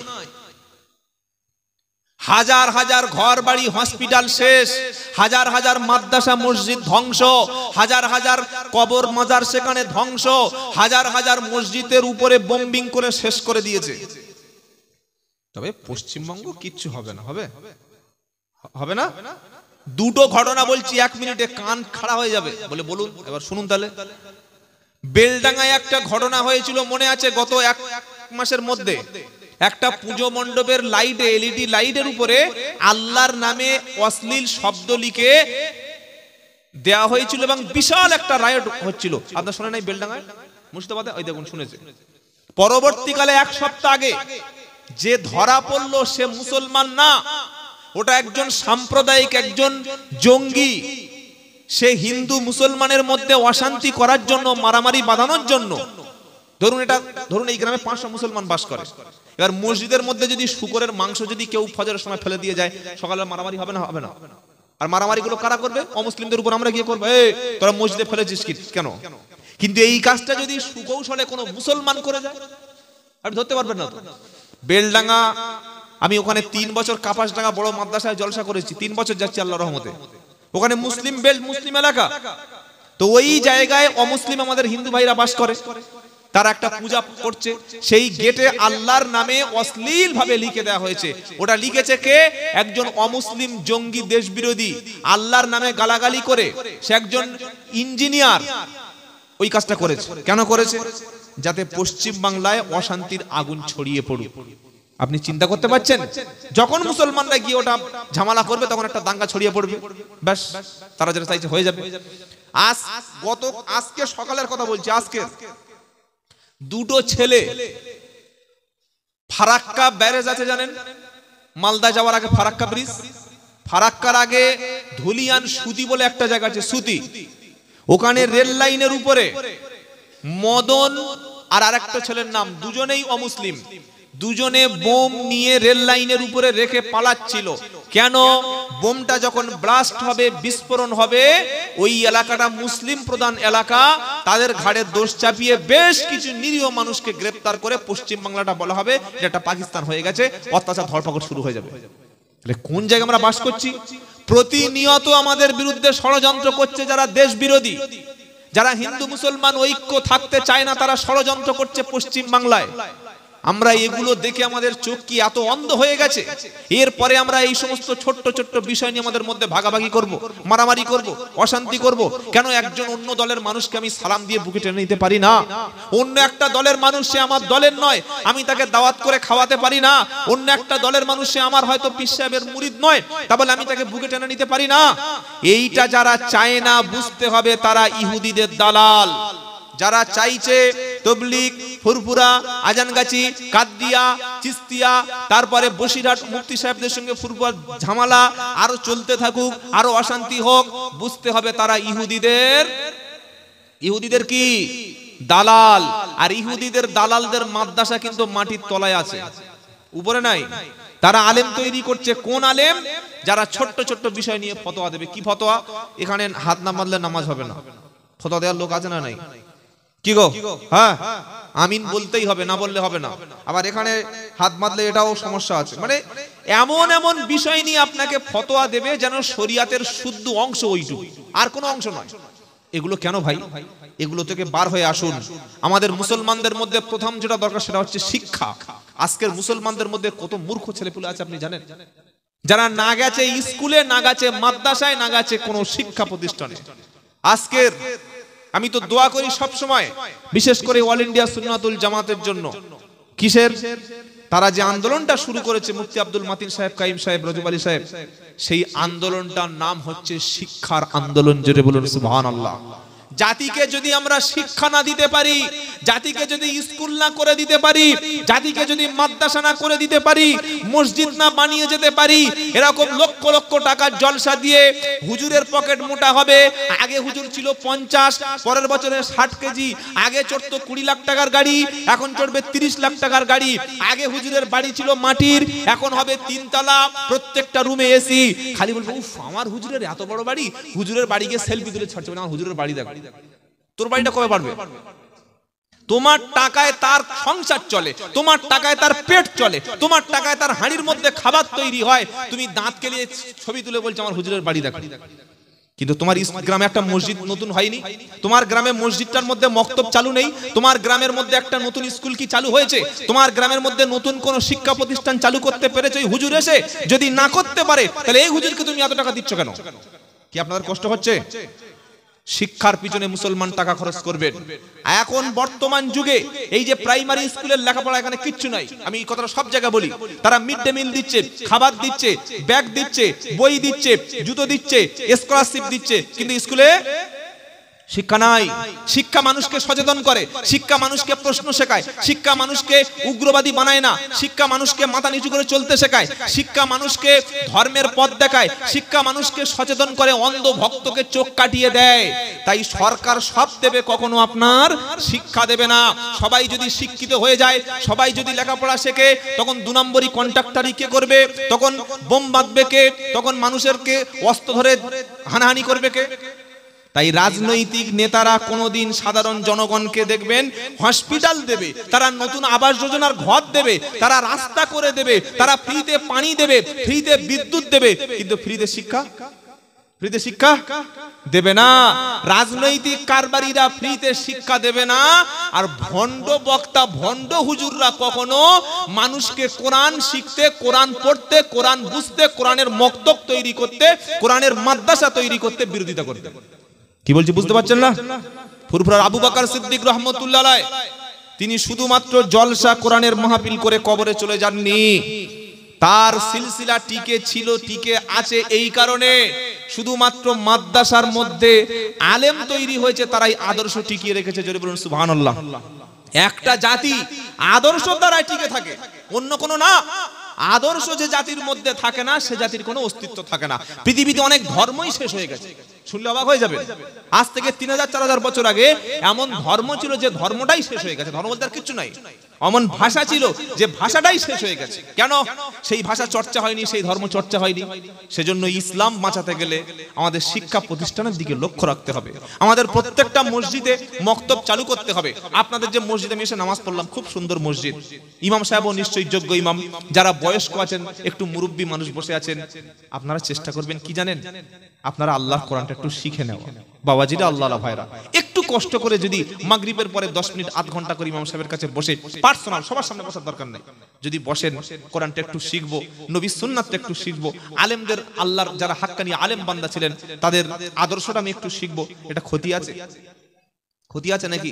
নবী বললেন খায়রুকুম মান তাআল্লামাল কুরআনা ওয়া আল্লামাহু, তোমাদের মধ্যে সবচাইতে উত্তম হলো তারা নিজে কোরআন শেখে যারা অপরকে শিক্ষা দেয় যারা। জোরে বলুন সুবহানাল্লাহ। সকলে বলুন কোরআনের ছাত্র হয়ে কবরে যাব, বলুন ইনশাআল্লাহ। জোরে বলুন ইনশাআল্লাহ। হাসরের ময়দানে কোরআন আপনার পক্ষে সাক্ষী দেবে অথবা কোরআন আপনার বিপক্ষে সাক্ষী দেবে। যার পক্ষে কোরআন দাঁড়াবে, যে ব্যক্তি মসজিদে কোরআন পড়েছে, ইমাম সাহেবের কাছে কোরআন শিখেছে, আলেমের সোহবতে বসে কোরআন শিখে নিয়েছে, বাড়ির মধ্যে তেলাওয়াত করেছে, জিকির করেছে, আর এই ব্যক্তি ইন্তেকালের সময় কোরআন শুনতে শুনতে কবরে গেছে, আর মরণের পরে কোরআনের নেকি কিয়ামত পর্যন্ত কবরে পৌঁছে গেছে। কিয়ামতের দিন বান্দা যখন সামান্য অপরাধের কারণে জাহান্নামে যাওয়ার সিদ্ধান্ত হয়ে যাবে, কোরআন তখন বলবে এমন ব্যক্তিকে কখনো জাহান্নামে দিবি না। যে ফজরে পড়েছে, জোহরে পড়েছে, আসরে পড়েছে, মাগরিবে পড়েছে, ঈশায় পড়েছে যারা, আর মরণের সময় কোরআন শুনতে শুনতে মারা গেছে যারা, এই কোরআন বলবে আল্লাহ এই ব্যক্তিকে জান্নাতে না দেয়া পর্যন্ত আমি কোরআন চুপ করব না। জোরে বলুন সুবহানাল্লাহ। কোরআনের সুপারিশ পেতে চাই, চাই কি চাই না? বিশ্বাস করুন, কবরে আপনার কেউ উপকার করতে পারবে না। যত বড় হুজুর হোক, যত বড় বিখ্যাত 50-60 হাজার টাকার ভিজিটওয়ালা বক্তা আনেন, আপনাকে কবরে কেউ আপনার উপকার করতে পারবে না, এটা লিখে রেখে দেন। আর যদি হ্যাঁ বলে যে উপকার করতে পারবে, আপনি হুজুরের নামটা দিন, শুনে দেখি, জিজ্ঞাসা করে কি করে উপকার করবে। কিন্তু কোরআন আপনার পাশে দাঁড়াবে, নামাজ আপনার পাশে দাঁড়াবে, ইবাদত আপনার পাশে দাঁড়াবে, আমল আপনার পাশে দাঁড়াবে। জোরে বলুন না সুবহানাল্লাহ। তাহলে যে আমার পাশে থাকবে দুনিয়ায়, তার পাশে আমি থাকবো না? থাকবো না? কিয়ামতের দিন আমার পাশে যে সুপারিশ করবে, আমি তো দুনিয়া তার সাথে থাকবো ইনশাআল্লাহ। বলুন বাবাজিরা, আল্লাহর ভাইরা, অনেক কথা বলেছি, কিছু মনে করবেন না, কষ্ট করেন বললাম বলে। আমাদের মধ্যে ঐক্য দরকার, শিক্ষার দরকার। আপনার সন্তানটাকে যোগ্য আলেম বানান, যোগ্য হাফেজ বানান, যোগ্য একজন মুফতি সাহেব বানিয়ে দিন। আপনি এতটুকু নিয়ত করুন, যেদিন পৃথিবী থেকে আপনি চলে যাবেন, আপনার ইন্তেকালের সময় হয়ে গেছে, ছটপট ছটপট করছেন, আপনার ছেলেটাকে আলেম বানিয়েছিলেন, আলেম বানিয়েছিলেন, ছেলেটা মসজিদে ইমামতি করছে, আপনার ছেলে শুনেছে বাপ অসুস্থ, বাপ মারা যাচ্ছে, ছেলে মসজিদ থেকে দ্রুত বাড়ি চলে এসেছে, এসে আপনি ছটপট ছটপট করছেন। ছেলেটা তখন কোরআন মুখস্থ ছিল, ওযু করে বাপের মুখের কাছে গিয়ে বলছে, আব্বা সত্যি কি তোমার খুব কষ্ট হচ্ছে আব্বা? আব্বা বলছে, ছেলেরে মরণের মতো কষ্ট পৃথিবীতে আর একটাও নাই। ওয়াজাত সাকরাতুল মাউতি বিল হক দালিকা মা কুনতা মিনহু তাহিদ। তুমি যে মৃত্যুর কষ্ট, আল্লাহ বলছেন অবশ্যই সাকরাতুল মাউত, মৃত্যুর যন্ত্রণা আসবেই আসবে, যেটাতে তুমি পালিয়ে চলে যেতে সেই মৃত্যুর শাস্তি এসে যাবে। ছেলে আলেম ছিল, বসে বসে কোরআন সূরা ইয়াসিন পড়ছে। সূরা ইয়াসিনটা যখন তেলাওয়াত করতে শুরু করেছে, মৃত্যুর যন্ত্রণা তখন সূরা ইয়াসিনের উসিলায় আল্লাহ হালকা করে দিয়েছে। জোরে বলুন সুবহানাল্লাহ। এই বাবাজিরা, ছেলে বাপের কানে বসে বসে শোনাচ্ছে লা ইলাহা ইল্লাল্লাহ মুহাম্মাদুর রাসূলুল্লাহ সাল্লাল্লাহু আলাইহি সাল্লাম। বাপ কয়েকবার শুনতে শুনতে বাপ খুব জোরে আল্লাহু আকবার এটা বলার সাথে সাথে মুখ দিয়ে বার হয়ে গেল লা ইলাহা ইল্লাল্লাহ মুহাম্মাদুর রাসূলুল্লাহ। বলার সাথে সাথে বাপের চোখটা দাঁড়িয়ে গেল, ডান দিকে মুখটা ঘুরে গেল, শরীরটা ঠান্ডা হয়ে গেল। ছেলের সঙ্গে সঙ্গে বলে নিলেন ইন্না লিল্লাহি ওয়া ইন্না ইলাইহি রাজিউন। সবাই কাঁদতে শুরু করেছে। আলেম ছেলে বলছে, কেঁদো না, আমার আব্বা পৃথিবীতে এখনই চলে গিয়েছে, তিনি আল্লাহর মেহমান হয়ে গেছে। ছেলে যদি আলেম হয়, কোরআনওয়ালা হয়, দ্রুত গোসল দিয়ে জানাজার মাঠে দাঁড়িয়ে গিয়ে ছেলে যখন জানাজা পড়বে আল্লাহু আকবার বলে যখন বাপের লাশের সামনে দাঁড়াবে, প্রথমে পড়বে দোয়া সানা, তারপরে আল্লাহু আকবার বলার পরে দরুদ শরীফ পড়বে, তারপরে জানাজার মাঠে আল্লাহু আকবার বলার পরে ছেলে দোয়া পড়বে। কি দোয়া? আল্লাহুম্মা গফিরলি হাইয়িনা ওয়া মাইয়িতিনা ওয়া শাহিদিনা ওয়া গায়বিনা ওয়া সাগীরিনা ওয়া কাবীরিনা ওয়া যাকারিনা ওয়া উনসানা। এই দোয়াটি যখন ছেলে পড়বে, চতুর্থবার তাকবীর বলার আগে ছেলের চক্ষুতে পানিতে চক্ষু ভিজে যাবে আর বলবে, আল্লাহ সারা জীবনের মতো বাপকে আমি শেষ দোয়াটা করে দিলাম। কাঁধে বাপকে তুলে কবরস্থানে মাইয়েতকে শুইয়ে দেবে আর দোয়া পড়বে, বিসমিল্লাহি ফি সাবিলিল্লাহ ওয়া আলা মিল্লাতি রাসূলুল্লাহ। এ আল্লাহ, আমি শেষবারের মতো বাপের গোসলটা নিচে হাতে দিয়েছি, বাপের কাফনটা সারা জীবনের মতো পরিয়ে দিয়েছি। আব্বা আর কোনোদিন নতুন ড্রেস আমার কাছে চাইবে না। শেষবারের মতো বাপকে নিজে কোলে করে শুইয়ে দিয়েছি বিছানায়। আমাকে ছোটবেলা বাপ বিছানায় নিজে কোলে শুইয়ে দিয়েছে। 3 মুঠো মাটি দিয়ে কবর থেকে যখন সবাই চলে যাবে, ছেলে কবর থেকে লাফ দিয়ে উঠে গিয়ে কবরের পাশে দাঁড়িয়ে তখন আল্লাহর কাছে হাত তুলে বলবে, রব্বুল আলামিন, আমার আব্বাকে সবাই ছেড়ে চলে যেতে পারে, কিন্তু আমি সন্তান একা ছেড়ে গেলাম না। ছেলে ঝরঝর করে কাঁদছে। আল্লাহ বলছে, ফেরেশতারা যার সন্তান আলেম ছিল, হাফেজ ছিল, মাদ্রাসায় ভালোবেসে, কোরআনকে ভালোবেসে সন্তানকে আলেম বানিয়েছে, আলেম যখন আমার কাছে বাপের জন্য কেঁদেছে, ওর কবরের প্রশ্নটা সহজ করে দিবি। জোরে বলুন সুবহানাল্লাহ। আল্লাহর কসম, আমি আব্দুল্লাহ জুবায়ের বলছি, অন্তত আপনার বংশের মধ্যে একটা আলেম বানান, হাফেজ বানান। এখনো সময় আছে, ছোট্ট সন্তানটাকে হাফেজে কোরআন রেখে যান। এর ওসিলায় আল্লাহ হয়তো আমাদেরকে নাজাত দিয়ে দিতে পারে। জোরে বলুন সুবহানাল্লাহ। তৈরি করব ইনশাআল্লাহ, তৈরি করব ইনশাআল্লাহ। নারায়ে তাকবীর, হিজবুল্লাহ, নারায়ে তাকবীর, আহলে সুন্নাত ওয়াল জামাত বলুন জিন্দাবাদ, নারায়ে তাকবীর। দ্বীন ইসলাম, দ্বীন ইসলাম, বাৎসরিক ইসালে সওয়াব, নারায়ে তাকবীর।